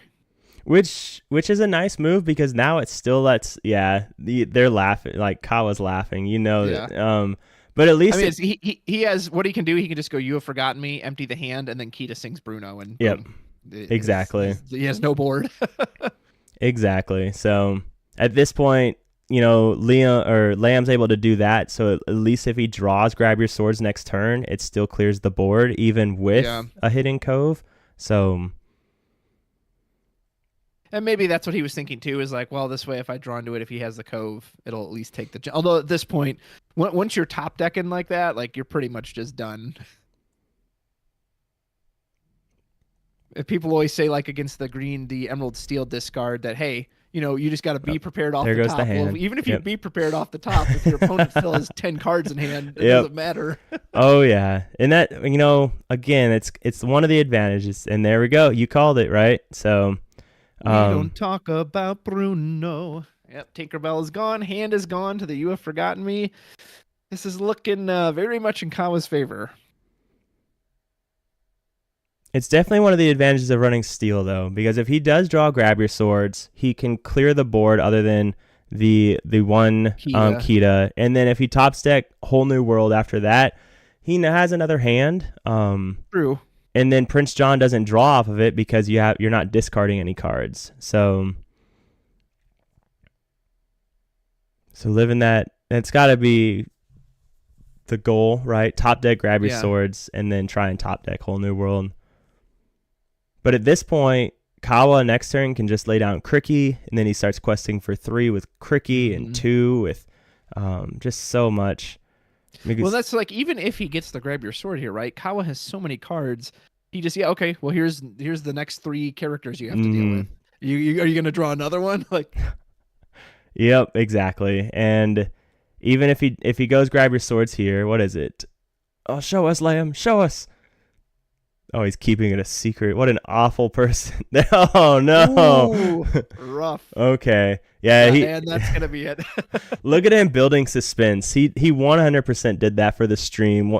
Oh, man. But yeah, okay, because well, now we can officially say, sir, that whole New World play definitely came back to bite him in the butt. Yes. So now we have, it's 2 questions for both of them, and they both have to do with why do you do this off of Whole New World. So, but I'm gonna pull up. Someone was asking about Lamb's accolades. Yeah. So here's Lamb's accolades again. So the top 8 at DLC Vegas, 64 at Toronto, 128 at Fort Worth, 128 at Atlanta, 2-time winner at SCG, 2-time top 4 at SCG. And what I love seeing when I see this young man winning, he's such a great guy. You know, I remember the last game, when he got his Mickey at Vegas, everyone was telling he sent a picture of it I swear it was like an iPhone 2. That thing was old, so everyone's like, use your winnings. But he's using his winnings for school, which is respectable, and he gives a bunch of it back to I believe it's his mom and his sister. So just a really, really great young man. That's not what I wanted. Not Kawa's list. Kawa's info card. So, because we were having issues with this. So real quick, Kawa, he is the co-host of the Podcana podcast. He is the winner of Set 5 CC London, which I don't know what that event is, unfortunately. But he also wants the world to know that he is in fact taller than Brendan. But he is in fact taller. So he wants to make sure that the world knows that. Everybody uses these banners to talk about themselves. He just wants to throw shade. So it's what I expect from a discard player, though. Yeah. Let's see. Still shuffling. So I'll throw up the list again real quick so everyone can see that. This is Lamb's list. He's running the 3 Pleakleys, the 3 Calhouns, the 4 Simbas, and of course the 1 Simba shift line. So only 2 Sail the Azurite Seas, which is an interesting one because a lot of us are saying that's one of the best cards of the new set. So, and then 4 Cogsworth, which a lot of blue steel decks have dropped going 4 for going 3 in favor of just some other cards. So just I think, Lamb, being the awesome guy that he is, decided I'm going to have some fun and test some stuff out and get ready for Continentals. So, but they are doing their mulligans, so... Excellent work, sir. Good job bringing that up. Yep, we were jumping back into our mulligans. So Lamchops will get to go first on this one. And we will see if Kawa can finally find that opening shift Diablo. Has not been able to find it in either of the first 2 games. Which is crazy because I think I can count on one hand of the 100 green steel games I've played against, how many times they don't have Diablo in there on turn 2. So, I know when I'm playing at my locals, it's like, yeah, of course you just always have it, right? That's you're statistically allowed to start the game that yes, way. 100%. I only run 4 1-drops, but one of them will always be Baby Diablo. Exactly. Like, how? All right, keeping the Flowerstone in the item, of course, and then Kawa taking his time, trying to figure out what do I do when there's no Diablo. So, do you know if Kawa has mulliganed already? Or is he still looking? I think he's still looking, unless I missed it when I was bringing up the deck list. Well, and technically, I mean, like I said, maybe you don't always do this at your locals. Technically, the player who goes first should resolve their mulligan first, and then player 2 gets to resolve in response to that. Again, in more casual games, you don't necessarily always see that, but yeah, I think in the rules, that's technically the order it's supposed to go in. Interesting. Okay, well that's interesting to know. Yeah, no idea on that one. So, I mean, I get it. Let's another perk for going second of the very few that there are. So, Yep, so that's looks like what he was waiting for. So Kawa had his mulligan set aside, but he was Yep. just waiting for Lamchops to resolve his. There's a player at my locals. Shout out to you, sir. You know who you are, and he always tries to guess what cards are in my hand. You mulliganed 4, so you must have da da da da da. And I'm like, joke's on you. I've got all uninkables. I can't play this game. Oh, just playing mind tricks, right? So Exactly. So let's see. We got the Flaversham Fortisphere. We have a Smee. That's a good one too. I can't see in Pleaky and Cogsworth. Cogsworth has not seen any action in these. He's just been discarded every time. Early Pete too. Not terrible, especially on those crucial plays where you feel like your opponents are going to do a lot of actions. And we do have a Sail the Azurite Sea. So Lamchops has not actually ramped a whole lot in these matches. So Sail will give us that option here on turn 2. which will feel good. I was busy laughing instead of looking at what he had. The chat was talking about how, why are we looking at a still screen? Oh, what a nice PowerPoint. And I was like, what did I mess up now? No, they're catching up to that turn where Lamb was just like, I don't know what to do here. And so nothing was happening. They're like, uh-oh, the stream froze. Yeah, exactly. So, but no, it's Kawa waiting to show his hand. But, it's nice. Lamb does have that ramp, which you always love to see that, right? So when you are in top deck mode, ooh, is that 2 muses or no? 2 Sir Hisses and 2 muses? 2 Sir Hiss. I think it is 2 muses. I think it's on the far left. He does have the big Diablo, but now he doesn't have the baby one. So we do a Fortisphere turn 1 on Lamchop's turn. I can't fully see Kawa's hand, so I'm not sure what's under his image. It was another muses. Oh man, we have 3 muses. Kawa cannot have like a great start to these games to save his life. So unless you want to go aggressive with the Smee body, in which we don't, looks like we're going to go for a Sail the Azurite Sea. We will draw a card. We can now ink one more time this turn, and we get a Simba off of it too, so we can actually play that Simba this turn. That's really nice. The problem is what does he like? He has a pretty good hand. So, but he doesn't seem to value the Cogsworth very much. Yeah. So, and because it ultimately it's an easy way to die, like be banished, not banished, I guess. Go to the bottom of your deck with Under the Sea. So yeah. Well, and because you're not playing against Emerald Steel, there's not really going to be any damage coming off of actions. Any damage will be from challenging. So yeah, unfortunately, he's just not nearly as strong in this matchup. He's great in the Emerald Steel version because they can't hit him with Bruno, they can't hit him with Muses, and it helps protect your other characters.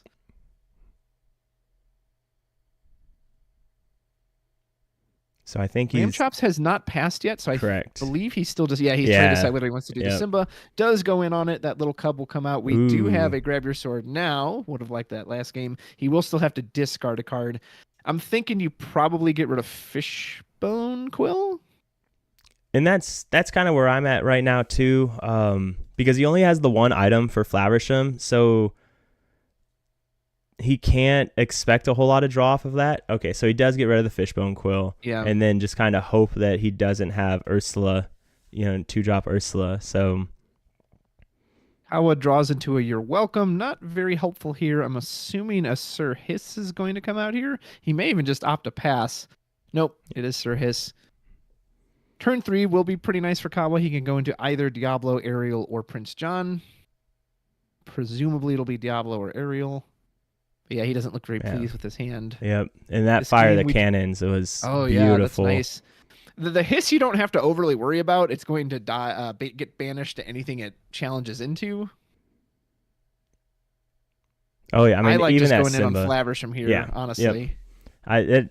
I don't see a different play that you would do, like because you don't care about the Hiss, because Simba can kill the no, Hiss is evasive, I believe. If you really want to, you could ink the Pete here just because Kawa has a slow start, so you probably don't need to stop many actions at the moment. However, if you really value that and you want to make sure you have that in your back pocket, you can ink one of the Flavershams. Again, this deck isn't really going to be able to answer a Flaversham this early, and then use the other one to start drawing. So Simba is going to quest for one.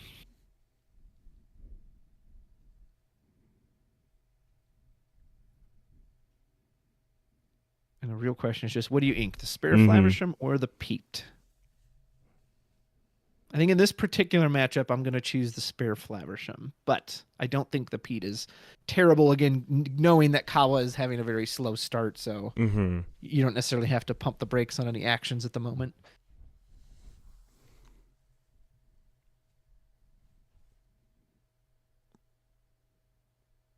Uh-oh, I'm running out of water. That's not good. I don't think I've drinking any water yet. I don't have my alerts to remind me. gotta keep the voice fresh. Luckily, before I got stationed here in Delaware, I was at Offutt, Nebraska. I taught for 4.5 years, a military leadership school. So lots of talking all day. So a little used to it. So while Lamchops is deciding what to ink, we'll just give a quick shout out to everyone watching on Twitch and YouTube. Make sure you are following Mr. Meyer Madness if you're not already. And of course, big thanks to Kawa, Lamchops, Pavel, our judge, everyone who helped put this together. And I am one of your commentators as well. Rudros, feel free to follow me at RudrosTCG as we do ink the Spare Flaversham for the sign Flaversham, break the Fortisphere, draw 2 cards. One of them, Whole New World, not great. Is the second one better? It's another Pete. That's not terrible. I mean, Pete starts stalling the game until you can play Whole New World, which is, not a lot of uninkables again. So interesting. Another Sir Hiss on Kawa's side. I'm gonna guess Ariel or Diablo. We know he has Grab Your Sword, so hopefully Ariel, and that could potentially dig you deeper anyway. Yep.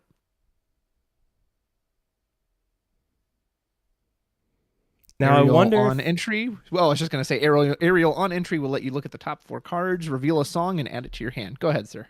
I wonder what he'd be looking for in that situation, and I think Bare Necessities would probably be the best pull, so you can see what's happening and what options you have. I don't know what you would hope to see. But then I like the Bare Necessities too because you can sing it with the hiss right away. But he did not. Either he didn't find it or he chose not to get it. So hiss will quest for 1. Doesn't feel a need to challenge a Simba. And we got another Whole New World. My goodness, Lamchops is just drawing uninkable city here, and we don't have another item to break now for the Flaversham either. So at this point, you can't even play your Pete because you have to. Only being on 3 ink, you have to know that my out is a Whole New World, so I have to save my 2 inkables. Because he's only showing 4, and I believe he runs 16, so there's still another 12 in his deck. So you could ink Pete, play the other Pete, and to fire the cannons on the hiss, just get it off the board. Or even damage the Ariel to potentially set it up. You could take a risk here in Whole New World, since again your opponent's hand's kind of slow, but that also means maybe they don't have a lot of power. Yeah, he goes for the read your mind. Cannons line. Yep. He wants to put it on the Ariel though, and this will set up the Ariel to get taken out by the Grab Your Sword next turn. By the way, the CC London is the content creator set champs. So chat caught up. We'll quest for 2. Now Kawa can put down a Prince John here, sing. We don't talk about Bruno with the Ariel, and if he gets lucky and plucks that Grab Your Sword from Lamchops, he's gonna feel. He's looking pretty good. Does draw into Under the Sea as well, but he is 1 singer short to be able to use that card. Plays the Muses. Okay, yeah, this is good too. We can bounce some characters this way. Yep. So because now he can play Bruno on, any of them, and then he can sing, and then he can bounce the Simba if he really wanted to. His other option is he doesn't want to expose the Ariel to a challenge, so he could just sit here, just say, nope, I'm not going to do anything. Because otherwise, if he exposes the Ariel, even the Flaversham can take it out. Anything he leaves on the board is going to be able to take the Ariel out. So he doesn't know, of course, the Grab Your Sword is in Lamchops' hand, but I think that would actually be a sound move from Kawa's part, not knowing about the Grab Your Sword, is don't expose that Ariel. Yeah. Because then, you don't even necessarily want to bounce anything back to his hand. Of course, Kawa doesn't realize how low his inkables are, but at the same time, if you're inking Pete's against a discard deck, you've got to be wondering if, as Kawa, if that's what he's inking, he has to be looking pretty bad right now. Yeah. And unlike most of these games, Kawa has had no hand knowledge from Lamchops. He didn't get the Diablo, he didn't get an Ursula, Bare Necessities, so he has no idea what Lamchops has over there. Goes for the quest on the Sir Hiss. Is he going to sing? Is he going to challenge? Oh, he challenges Interesting. the Simba. Huh. Wow. Didn't see that one coming. No, nope. Sure. A third whole new world. Oh my gosh. Oh no. Oh, this looks like my Steel Song hands. Like, holy crap. Yeah, my goodness. Whole New World is the card of this series, for better or worse. Goodness. Oh, and now with the aerial off the board, the grab your sword just, I mean, you take out the hiss. But I guess it means the Muses then could potentially banish itself on a Pete. I don't know, man. Oh, I don't like this one at all. Oh, yeah. I'm assuming he's casting Whole New World, which is why he's showing it. So, yeah. And you saw Kawa react just like, oh, my goodness. He has nothing but uninkables. Oh, geez, Louise. Oh, that feels so bad. Oh, that feels so bad. I wonder what they're discussing right now. Yeah. You saw Kawa's face. He just lit up like, oh my goodness, are you kidding me? Like, I get that's what happens to me when I normally play Sapphire decks. I just can't do anything but find all my uninkables. I just remembered I could have unmuted their chat so we could have listened to them. That makes me sad. I forgot. Yeah. So we did get some decent discard on Kawa's part. He lost the Prince John, the Diablo, the Under the Sea. And Lamchops draws into an okay hand too. He won't be able to use any of it this turn. He can still ink this turn. So you could actually still ink play Fortisphere. You probably ink the Pleeky. No, wants to get rid of the Fishbone Quill. And that's what I would have done as well. Like just get rid of that card that you don't want to play. Oh, that feels awful into Bare Necessities. Oof, yeah. That's not what we wanted. But he can draw more now off the Flaversham. He can quest with the Pete Nows too. Gets a Lucky Dime as well. Bit early for that card. But it is a good win con. There's nothing that Kawa can actually do against it. So yeah, we haven't seen Tamatoa once in any of these rounds, but if we never get to that point, Lucky Dime's going to be huge. Man, I kind of want to see this Pleeky card because he just hasn't come down yet, but I don't know. That the whole mandatory must get rid of another character also just seems very, very detrimental to your game plan. I haven't even noticed until right now. The chat would like me to remind you that there's an L in Pleekly. So you've been saying Pleeky. Yeah, yep. Okay, so, well, forgive me for my my mispronunciation. Pleekly. I've only seen that movie one time, so. Oh no! Well, when this is done, we'll live stream it. Okay. Oh, okay, yeah. We'll just the live stream version of Lilo and Stitch. Yeah, it'll be fine. Oh, the live action! Don't even get me started. Oh, I'm so excited. So, but, all right. Ink the Hidden Cove. Okay. You would assume one Bare Necessities is getting sung here for sure, or an Ursula, some way to scout that hand. Prince John first. Oh, man, and now losing that Grab Your Sword is going to feel really bad.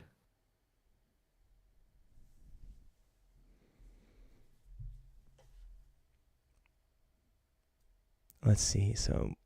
There's the Ursula. Yep, loses the Grab Your Swords. And then here's this is where it gets interesting, because... I wonder if next turn Lamb ever just forces down. No, he can't. So Lamb's going to lose the Lucky Dime this turn also. Because he can sing Bare Necessities with Ursula and then take the Lucky Dime. Yeah. I mean, that's not a huge deal because Tamatoa can always get it back later. That's a good point. So, but it does trigger another Prince John draw. Yes. So that part of it is very good. No, that's a good point. I think of all item removal now as Hideaway. So oh, yeah, right? It's just permanent. Yep, it's just gone now. Just gone because red-blue always needs more help. So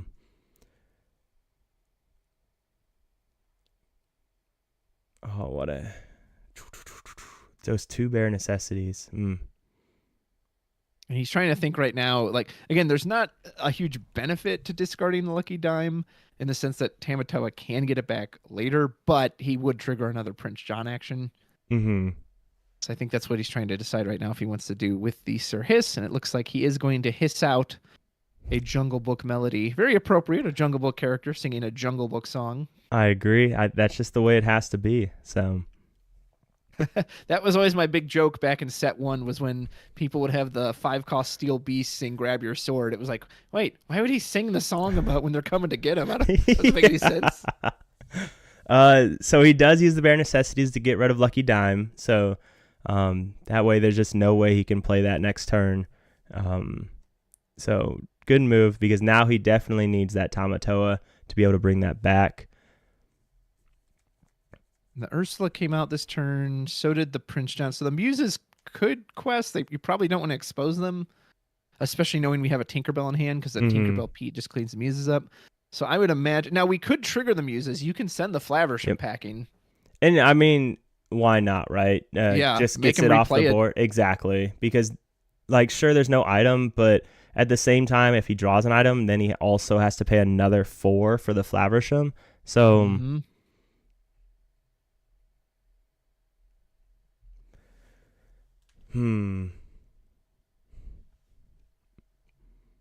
Yeah, it means if he wanted to do it next turn, he'd have to put down both the item and the Flaversham, and that's basically his whole turn, which means he's not really affecting your board. Potentially doesn't want to give him extra ink, I guess would be the one downside about it. Keep his hand lower. And I wonder if there's ever a world where you just slam down Pleakley next turn anyways to try and... Oh, he didn't bounce it, so... But because if you slam down the Pleakley, then you're getting closer to being able to use those Tamatoas, which is a good option, you know? Simba not doing a whole lot for us here. You can Tinkerbell, and you could finish off Ursula with Fire the Cannons. That's not amazing. Nothing for Flaversham to do. Yeah, kind of an awkward hand here for Lamchops. He can't even challenge the snake because it's evasive. Is it just like Tinkerbell and then pass, or maybe Tinkerbell Fire the Cannon? Is that Pleakley going into the Inkwell once again? That card's all about inking, but he's... I know. Yeah, so he does... I don't think we've ever seen it played yet, so poor Pleakley. It's an interesting effect, but again, that's a pretty big detriment in a game like Lorcana, where bodies and characters are so important. To have to give up one of your own. Maybe if there was like a really low cost character that when it left the field or was put into the Inkwell, it got an effect. Then it would be like a double bonus. That would feel really nice. I'll say the only time I've seen it good done show any use is I was playing someone the other day on Pixelborn Connect, and he played Tipo on turn 2 and then played Pleakley on turn 3 and inked the Tipo. And a 1/2 isn't going to do much anyways. He was on blue steel, so he got a massive... I think he was on 5 ink on turn 3 at that point. So that feels pretty good, you know. But is it something that's going to happen often? Probably not. So the nice thing for Lamchops here is Kawa doesn't have any outright removal for this Tinkerbell unless there's a card hidden under somewhere I can't see. He can make him discard. He can try to draw into it, but there's no Bruno. There's no...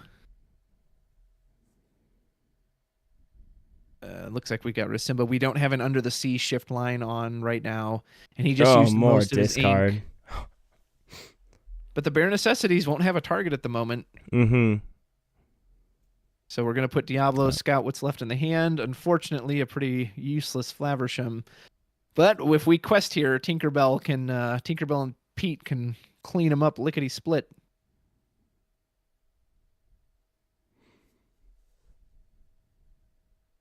Inked. Okay. We're going to ink bare necessities.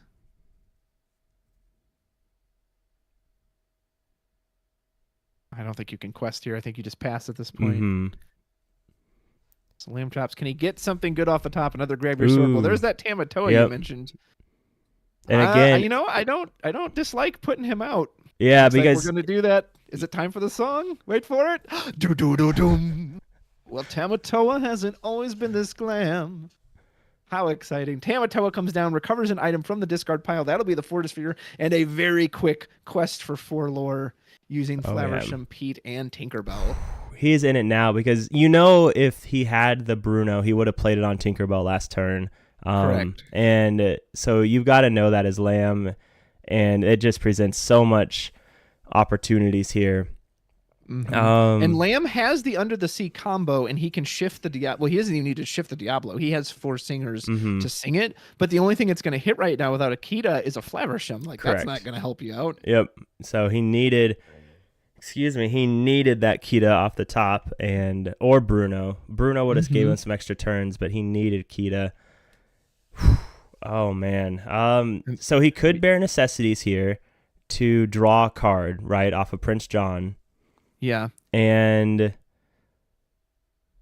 so it looks like he might be doing exerting 2 ink.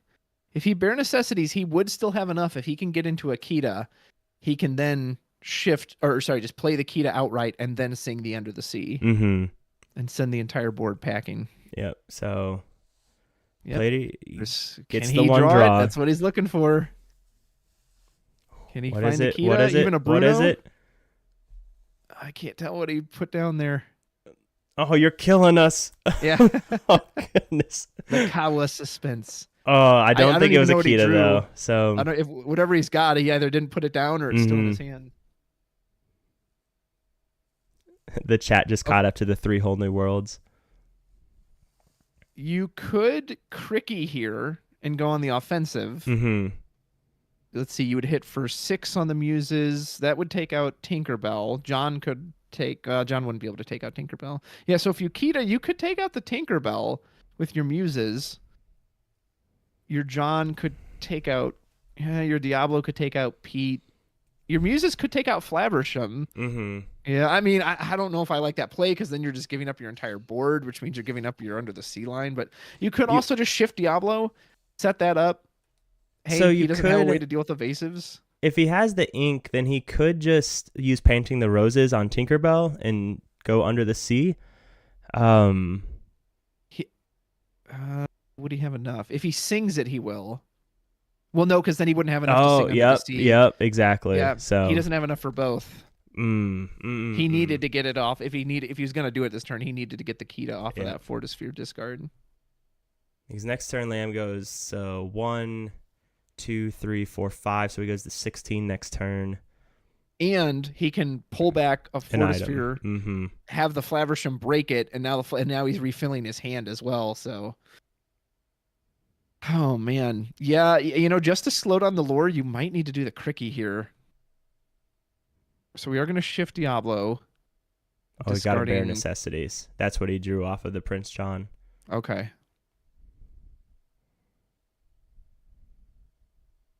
Probably, discarding the bare necessities. 4, 5 for Cricky. Yep. Going for the Cricky line. Give everyone the power boost. And you can use the Diablo to take out Tinkerbell, Muses to take out Flaversham. Then your only casualty is the Diablo. Granted, you're not going to get the Diablo draw, but Muses is your hardest hitter. Muses will take out the Tinkerbell. Okay, so Diablo. Yep, because I imagine he's just going to quest the Diablo. So he gets a draw, right? Yeah, you need that draw power. You have to find a way. You have to find the key to line, essentially. Or a Bruno or something, because this crab's about to get very shiny. Diablo quest for 1. Yep. And pass. So he's just... Lamchops gets a second crab when 1 crab's not enough. All right. What is it? Oh, no, that's not it. See, the Fortisphere got discarded. So you quest with Tamatoa first. I know it's only 1 lore. You get back. It's too early for the Lucky Dime. I think you get back a Fortisphere. Play it. Flaversham can help fill up your hand. That's going to get you 3 cards off of that. And then maybe you have some, grab your sword, some kind of offense you can do against your opponent's board.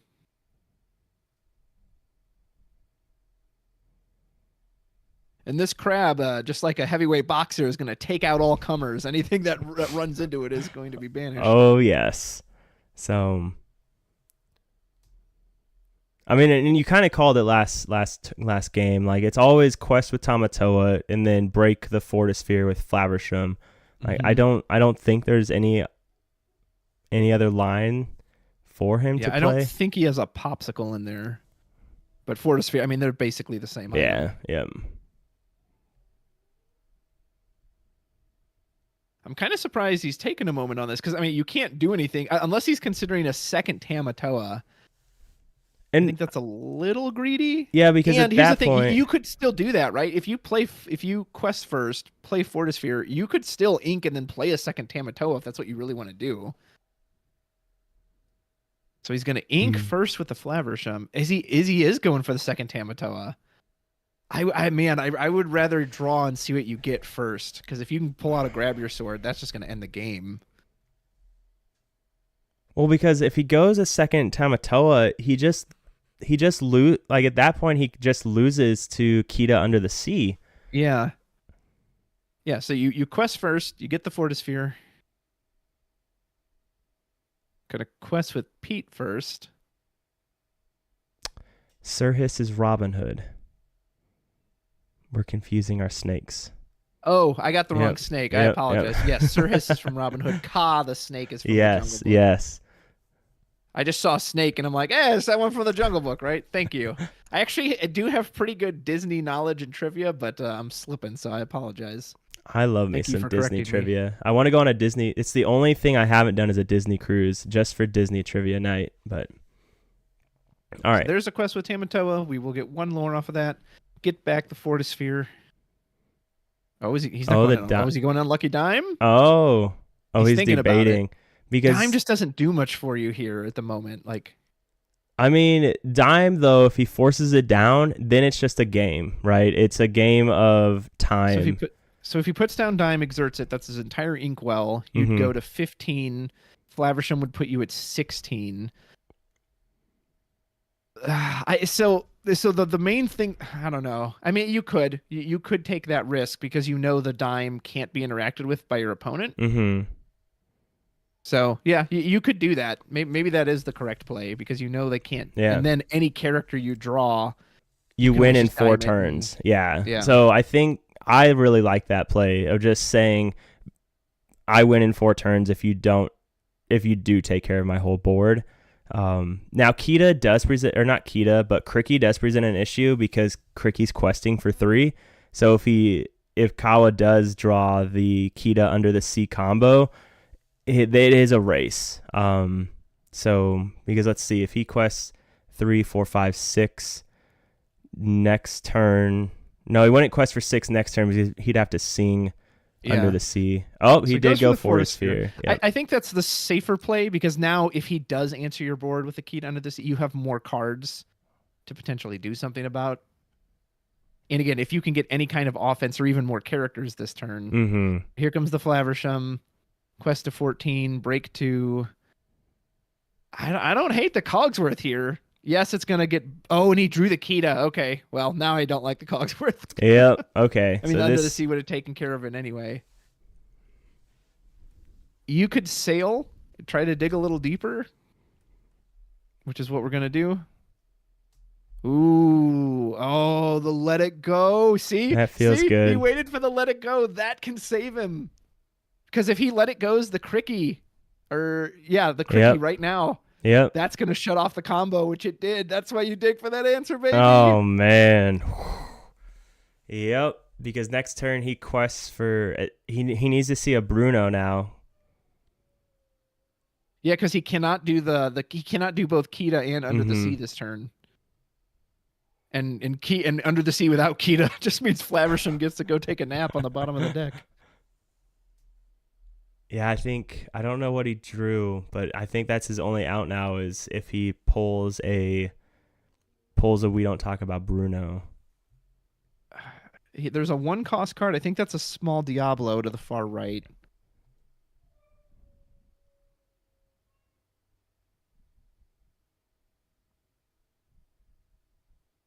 That let it go just coming in clutch there. Oh, yeah. That was... Oh, man. You know Kawa... had so many emotions in that moment, seeing the Kita, seeing the potentially the win there, and then just as fast seeing it taken away. So, yeah. That let it go 100% saved him because, yeah, he was about to just combo off, clear out this board. And now, if you can't answer this Tamatoa, the dime will close the game out for you. Mm-hmm. Which will basically say, hey, any card I draw now, I'm just going to dime it and then win. Because he'd quest up to 17 if he used the dime immediately. Yeah, he'd go to 19 lore and just says, all right, well, you have to keep me from drawing any character. So what can Kawa do this turn? There's not much point in playing the Kita without Under the Sea, so I feel like that line is off. You could just try to junk his hand, which, again, not great when you have a Tamatoa on board. It does draw you into a card, though, right? Let's see. So if he's on 8 ink, he could play You've Forgotten Me and still have enough to use a Bruno if he draws it, which looks like what he might be going for. Because he'll draw 2, and at least the Bruno will slow down the Tamatoa. It doesn't completely answer the threat of the board, but that's the big thing, right? You have to get this shiny crab out of there. And that's what we're going to do. So we will give up 2 Cogsworths. Now, if we get the Bruno, he'll guarantee get a crab out of his hand. 1. Oh, Heffalumps and Woozle. Oh, Heffalumps isn't terrible. Heffalumps says that Tamatoa can't quest next turn, which means no item back. Yep, which is really good. That's not bad. That gives him another turn, which is huge. He still can use Sudden Chill this turn. Now I don't remember how much ink the Heffalumps is. I think it's 2, but I believe it is a song, so he could sing it with Diablo. Then he doesn't have to give up any more ink. And then I think he has 2 Kitas, so what he might need to do is play 1 Kita and then shift just it to set up the board for the Under the Sea the next turn, and then the next turn he can use the next one to Under the Sea. The all-powerful shift the same character on the same character. Yeah, because he does have 2 Kitas, so I think that's how he gets out of this. You have Diablo sing Heffalumps and Woozles.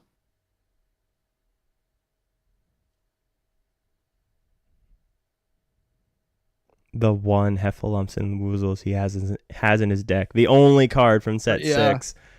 All right, so Sudden Chill first so he can draw. Gets rid of a crab. And you've got to be happy seeing that. So yeah, now he goes Heffalumps. There is Sir Hiss from Robin Hood.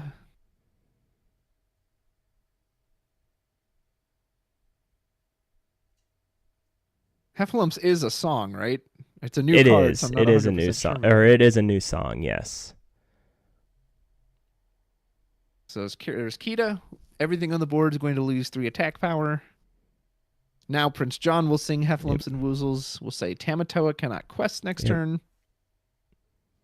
Tamatoa, however, does still hit for 2. So if he can't quest, he can just go in and take out Prince John. Yep. Take that big crab claw and just clunk right through his crown, right through his greedy, tax-filled crown.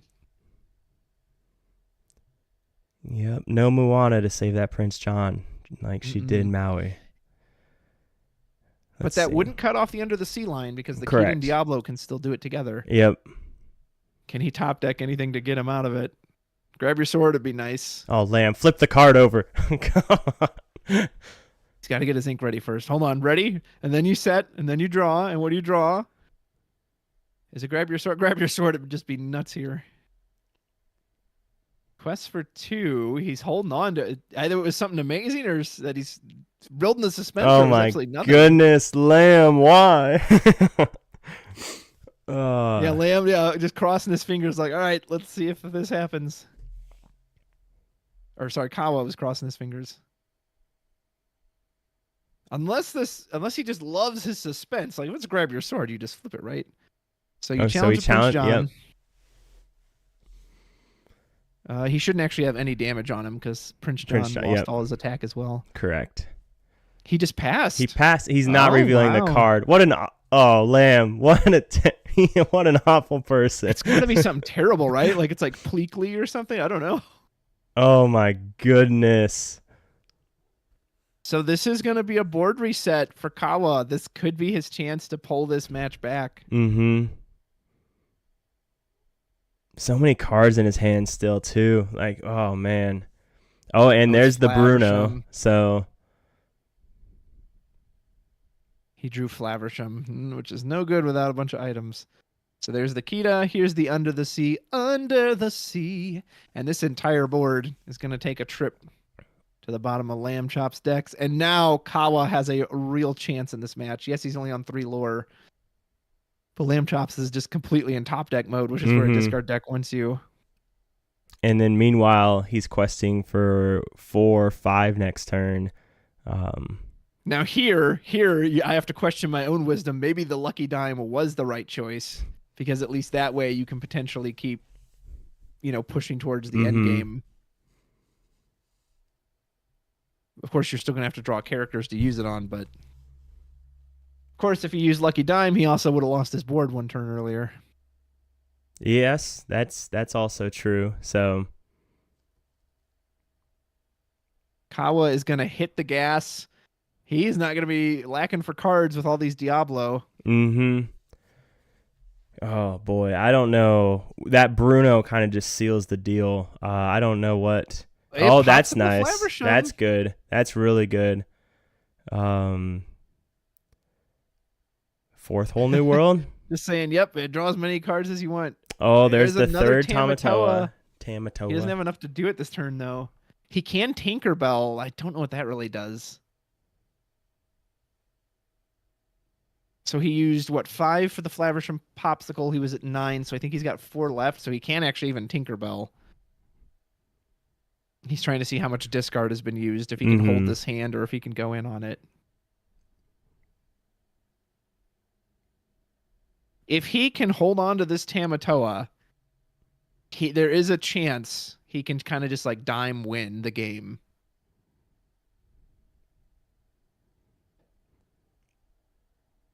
But we have two sudden chills, so he's not holding on to this Tamatoa. Like his only option. I said that looking at his screen, and then I glanced over at Kawa. I was like, oh, never mind. That's never going to happen.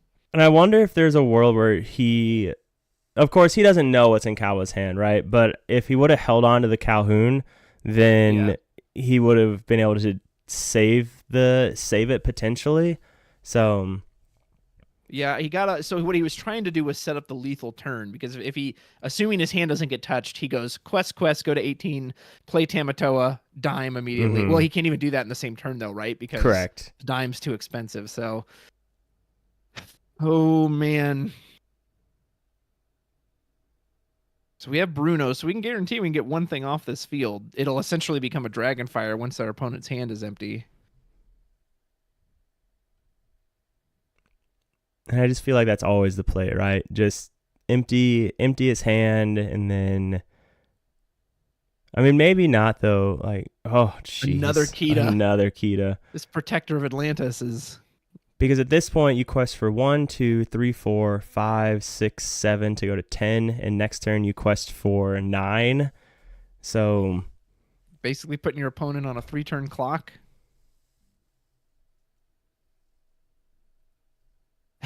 And our discard player has actually more ink than our Sapphire Steel Ramp player. Oh, I feel like you 2 sudden chills, and then you Bruno the Flaversham, and then they're just left with a Calhoun. Well, maybe not though. You can't afford to let him draw or gain 2 lore off of. Well, but he did play the Kita, so this Calhoun has no attack. Yeah, right no now. Attack, and there's no way to buff it either. So. So he doesn't have to worry about that. Just to look, yep. Tamatoa and Tinkerbell, 2 high-cost cards. This one has been, wow. It's so back and forth. Well, and remember, there was an earlier turn where Lamchops had to use a whole new world with the 2 other ones in hand, and it kind of looked like it was maybe over for him at that point, but he really kept pushing the lore, and but now Kawa's finally been able to claw back into it. Both of these players really pushing for this 20 lore goal. Man. I mean, there's an argument you just quest and don't hit his hand, right? He's going to, yeah. But, oh yeah, because he has Spirit Ink. Yep. you just didn't need to waste any character singing. I mean, yeah, just be quest out now. Yeah, because even dime only gets you to 19 at this point. So so that's grab your swords won't do it for you. Like there's no options left. That third Kita giving the Calhoun -3 was pretty backbreaking. Grab your sword or dime are probably the best things he could draw. It's another Tinkerbell. I mean, you pretty much have to play it. But doesn't really do anything. Does our opponent have lethal? 1, 2, 3, 4, 5, 6, 7, 8, 9, 10. Yep. Yes. Exactly. Our opponent has exact there we go. lethal. That's game. So that is. Oh, game look then. at it. Oh yeah. There we go. Should I unmute them so we could hear what they're saying? If you want to, we can. Check the deck. If I play the dime. Yeah, or they're gonna come in for the interview. I swear, bro, when you chose not to do the dime, I was like, this man's crazy. I was like, what? Only the dime. Oh, all right. Yeah, we'll bring him in for the interview and talk to him. But yeah, it sounds like Kawa and I were thinking the same thing. Play the dime, but Lamb had a different thought, and but that's just it. We could see what Kawa had in his hand, and Lamb, did the item route to draw, and I think you were good either way. I don't think you were wrong with either choice. So,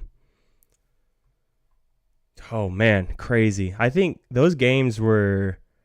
I've been recording for 2 hours and 10 minutes, and I think we started the match shortly. I think that was 2 hours worth of Lorcana. So yeah.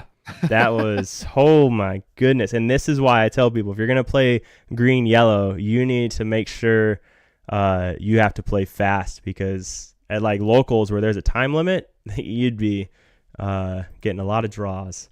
So yeah. And Kawa didn't have a great start to this round. So there was a lot of back and forth momentum, because it's like one player, they kind of bricked in their hand, but then the other guy bricked in his hand, and so that got a lot closer than I first thought it would. I'll say that.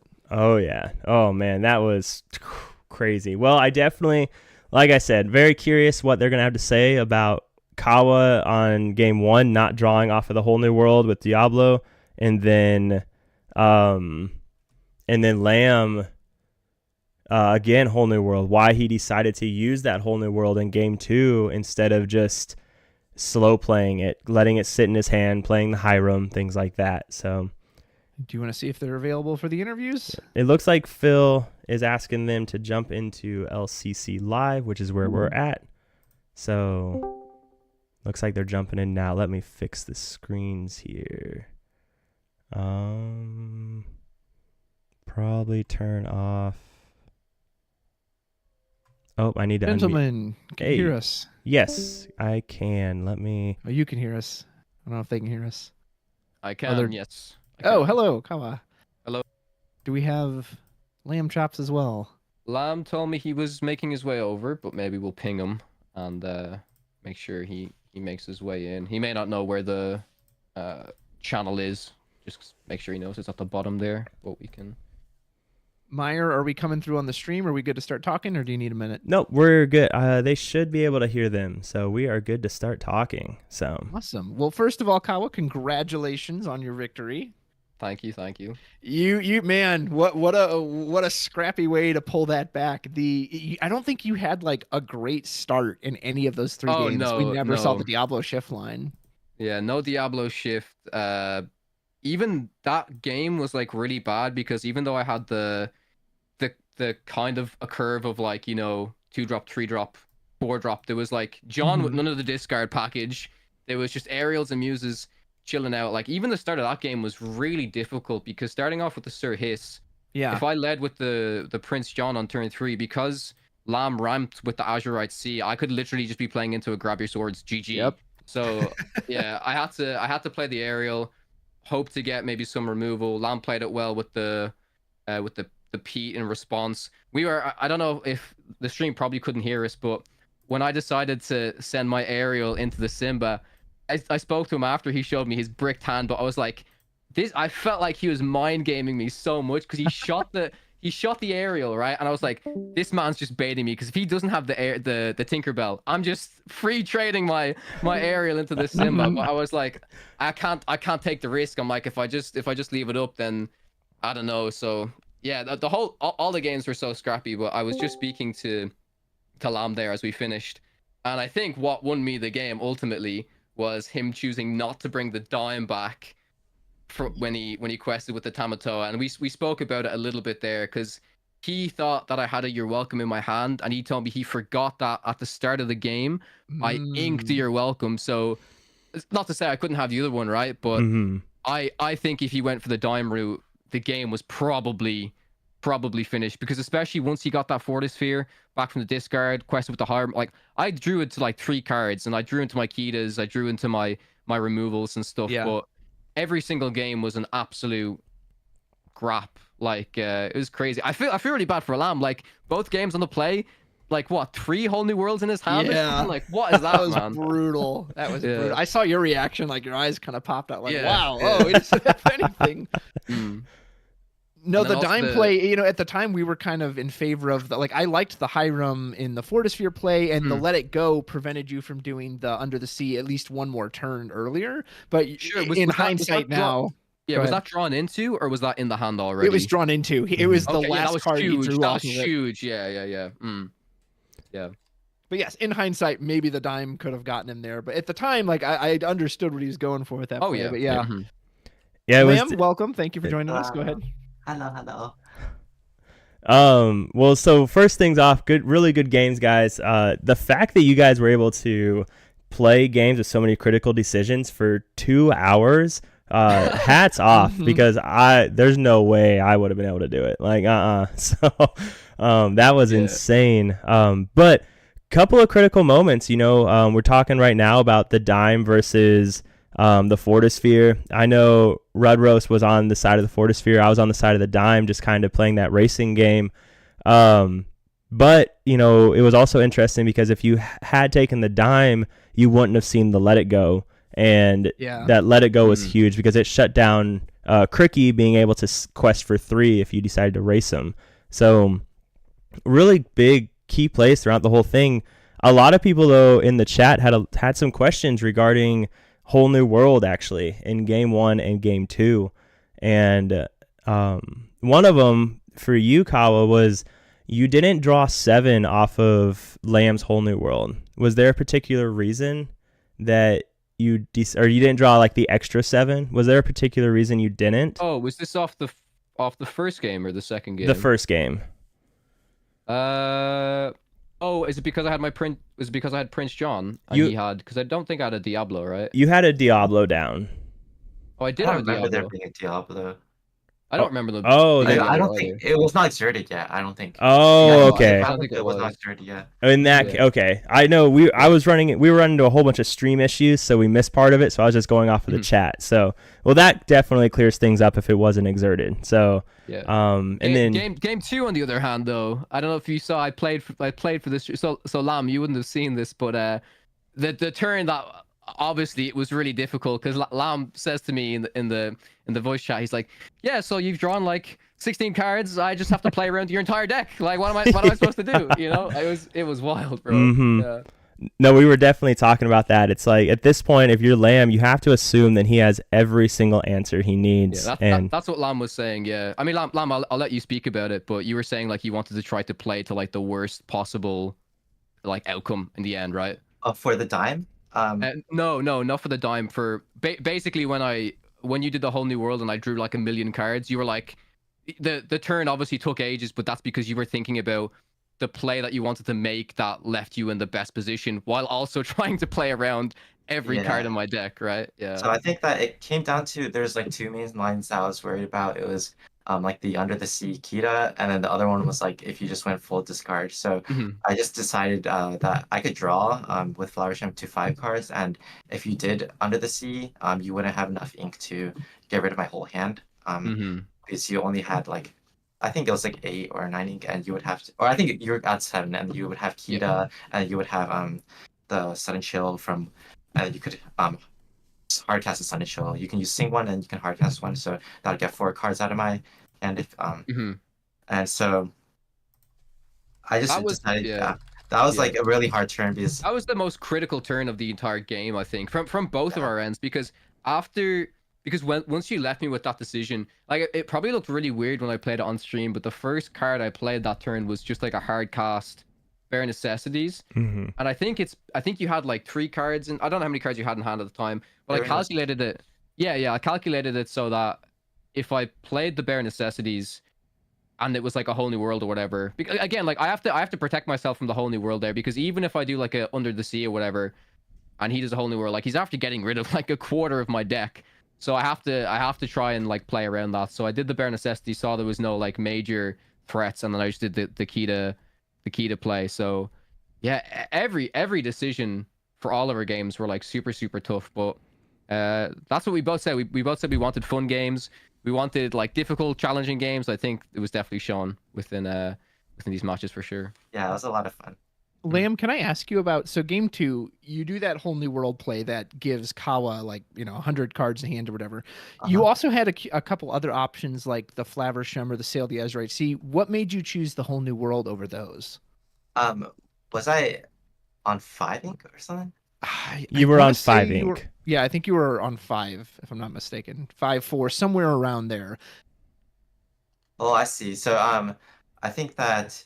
Oh, was this when when it was double John, right? So I think I had double John. Yes. Yeah, because you ended up drawing. You got 7, and then I think you got like an additional 4. But additional 6. Yeah. Yeah, I think personally, I think Lamb's play with the whole new world was still probably correct. I mean, we can talk about the 2 different plays, but like I think Lamb very much knew I had 2 cards in my hand. They were both probably discard orientated. So if Lamb was able to maybe use Hiram to draw up enough that I wouldn't discard his entire hand, but either way, right? If he plays without the whole new world route, I'm still gonna do like a You Forgotten Me and draw like 4 cards from the Johns anyways. Well, I mean, you can speak about your thought process there, Lamb, but that's what I figured it was kind of about. So I had a Flaversham on board. I think it was Pete Flaversham, and like maybe Sir His Prince John. Yeah. So like if I played so I knew that he had a lot of discard, and he was obviously setting up Prince John, and I stalled it for 2 turns, and he wanted to probably You Have Forgotten Me, which I think you did have.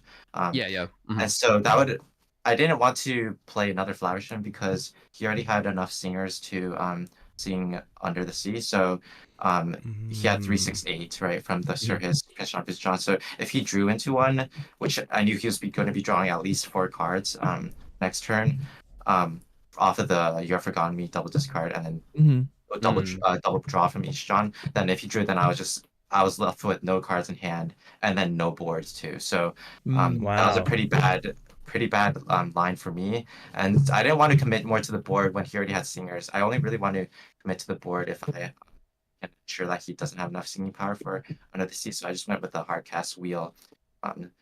Yeah, that's my main line, and also I think that Tinkerbells were brutally good into that board, so I wanted to find them so I could play them. But nice, wow, I appreciate you explaining that. So I want to ask you guys about some of the new cards from set 6. Kawa, I think we only saw 1 in your deck, which was the Heffalumps and Woozles. It did work, buddy. It came God. at the clutch. Like if he could have quested with that Tamatoa to get the dime back then, that might have just been the game. So what do you think of that card now that you've gotten to work with it some? Yeah, you know what? It's funny because I don't know if you guys saw, but Pavel put out a tweet where like I sent like a panic list for a deck, and I was like, oh, I should have just like stuck with my tried and true, because I think a lot of these events, and I'm sure a lot of the other players can speak to this as well, it's a lot about comfortability as well as, you know, testing the new cards and showing off all the cool new combos you can do. But the more I tried to experiment with this like yellow-green deck, I think it very much has a core to it. There's like 52 cards in my opinion that like can literally like probably not go unchanged, and you've got a little bit of wiggle room.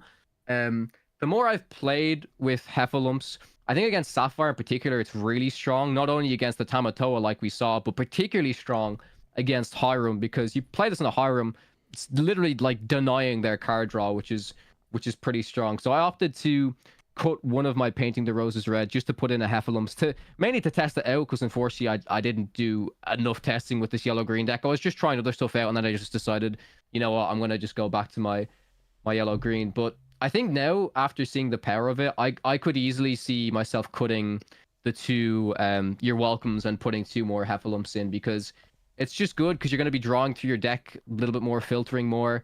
your welcome deals with like locations more so than anything. Doesn't really matter about items. Yeah. And if I'm dealing with locations, the biggest card to help me with that is Cricky, which is actually a card I considered cutting originally to try out the new 5-cost Goofy with Ward, which I actually feel like in this matchup against Lamb or against any real deck that has, you know, damage based removal, the Goofy would be okay.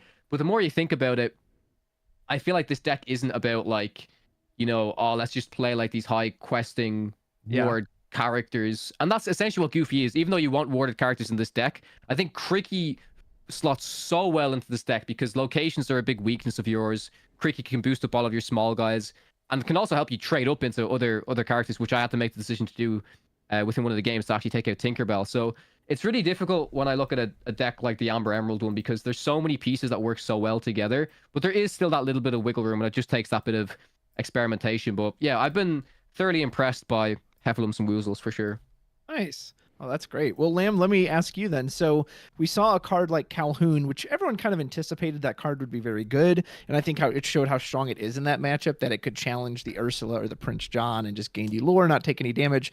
A card we didn't get to see you actually play to the field ever was the Pleakley. What is your thought process of this card? What made you never want to use it in these particular matchups? So in this matchup against Yellow Green, you really want to be careful of your hand size and you don't want to be playing too much to the board. Because most of the threats that they have are either evasive or have ward. So like Prince John, they're never going to quest it. So you having characters on board in order to challenge their characters doesn't really do much because they'll never exert and just let you take it out for free. So you really want to just be keeping stuff in hand and to protect from their discards to ensure that you can play what you want to play and that you can at least get into enough ink to get to Flaversham or if you play too much to the board, you get risked. You put yourself in risk of getting your whole hand discarded. So you don't really want to play any 3-drop ramp, either Quill or Pleakley. Like, it can help. I would say maybe if you're on the play, but on the play you're already down 1 card, so you would probably just keep it in hand and just keep inking and playing cantrips until you can get to Flaversham. Gotcha. Nice. Okay. Very good, very good. Is there any card from either of your gentlemen's deck that you're like, I think I might cut this in the future for something else? Is there anything that's not really meeting up your expectations? For me right now, like I mentioned, my deck is like super tight, but I think your welcome was always a card, even in the previous set, that I didn't really have high hopes for. I saw that there were some cool things you could do with it, where you can like sing your welcome on like Ariel, shuffle her back into your deck, get 2 more new cards. So like the card itself is fine, but it's not great. So I think I'd like to replace it with just maybe some better song cards in general. Yeah. But I'm particularly intrigued to hear Lamb's thoughts on the Blue Steel list, because I think Blue Steel is like very, very strong this set. And I think the most difficult thing is, there are so many options and so many cards that people want to often include, and it's really difficult to kind of land on the cards that you feel like really work with the deck, because there are like so many different shells you can have now, right? Yeah. Like, yeah. From my understanding, Lamb, I think this was like a big experiment for you with this deck, right? Yeah. So we didn't have much time to submit our deck list before this event, so I kind of did some very preliminary testing and landed on this list. But I think that going forward, after testing a lot more, I realized that Blue Steel needs a lot more threats, and having so many small guys really lowers the power level of the deck. Because you have so much ink, and you want to be able to play more 5 and 6 drops rather than small guys like 1, 2, or 3. So I think going forward, I'm going to be looking at how to pivot the deck back into having more 5 and 6 drop singers, so that you can just have a really strong deck overall, either in the early game or whether you have like 10 ink and you can double cast spells. Nice. Very nice. Mr. Meyer, I think those are all the questions I had. Was there anything else you wanted to ask these gentlemen? I think you hit it really well.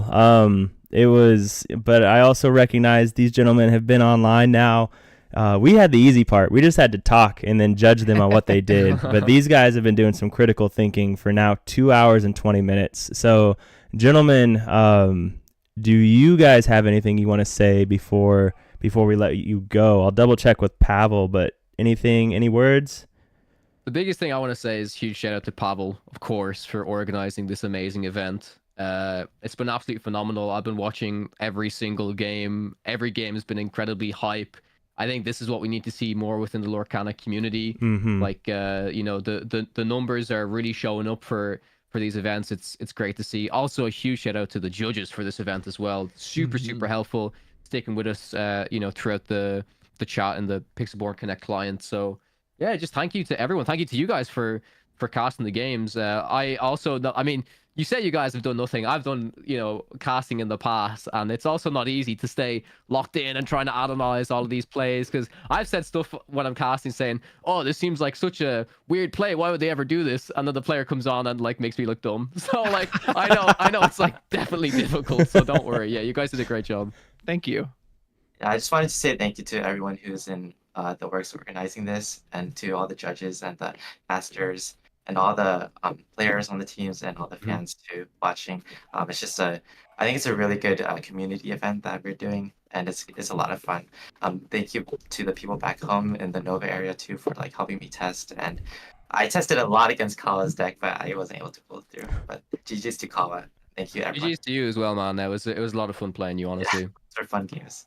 Well, thank you to both of you for keeping us entertained for a couple hours here. We certainly enjoyed bringing it to you. Folks, thank you for watching at home. I'll let Myers here wrap it up. Feel free to follow me at RudrosTCG on YouTube. You can also find me on Twitter at @themarvels_the. And thank you to Pavel, the judges, everyone for helping set this up. It's just been a real treat, and I've enjoyed so much getting to cast it for you. Go ahead, Meyer. All right, we'll end it here. Ladies and gentlemen, thank you so much. They already said it. Amazing job, Pavel. Everyone else, Rudros. But we'll end it the same way we always do. Remember, the goal is happy and healthy. Whether you're working on mental health, physical health, as long as you're working on one of them, life is going to get better. I promise. So don't hesitate. Reach out if you guys ever need anything, and have a great Lorcana day. Take care, everybody.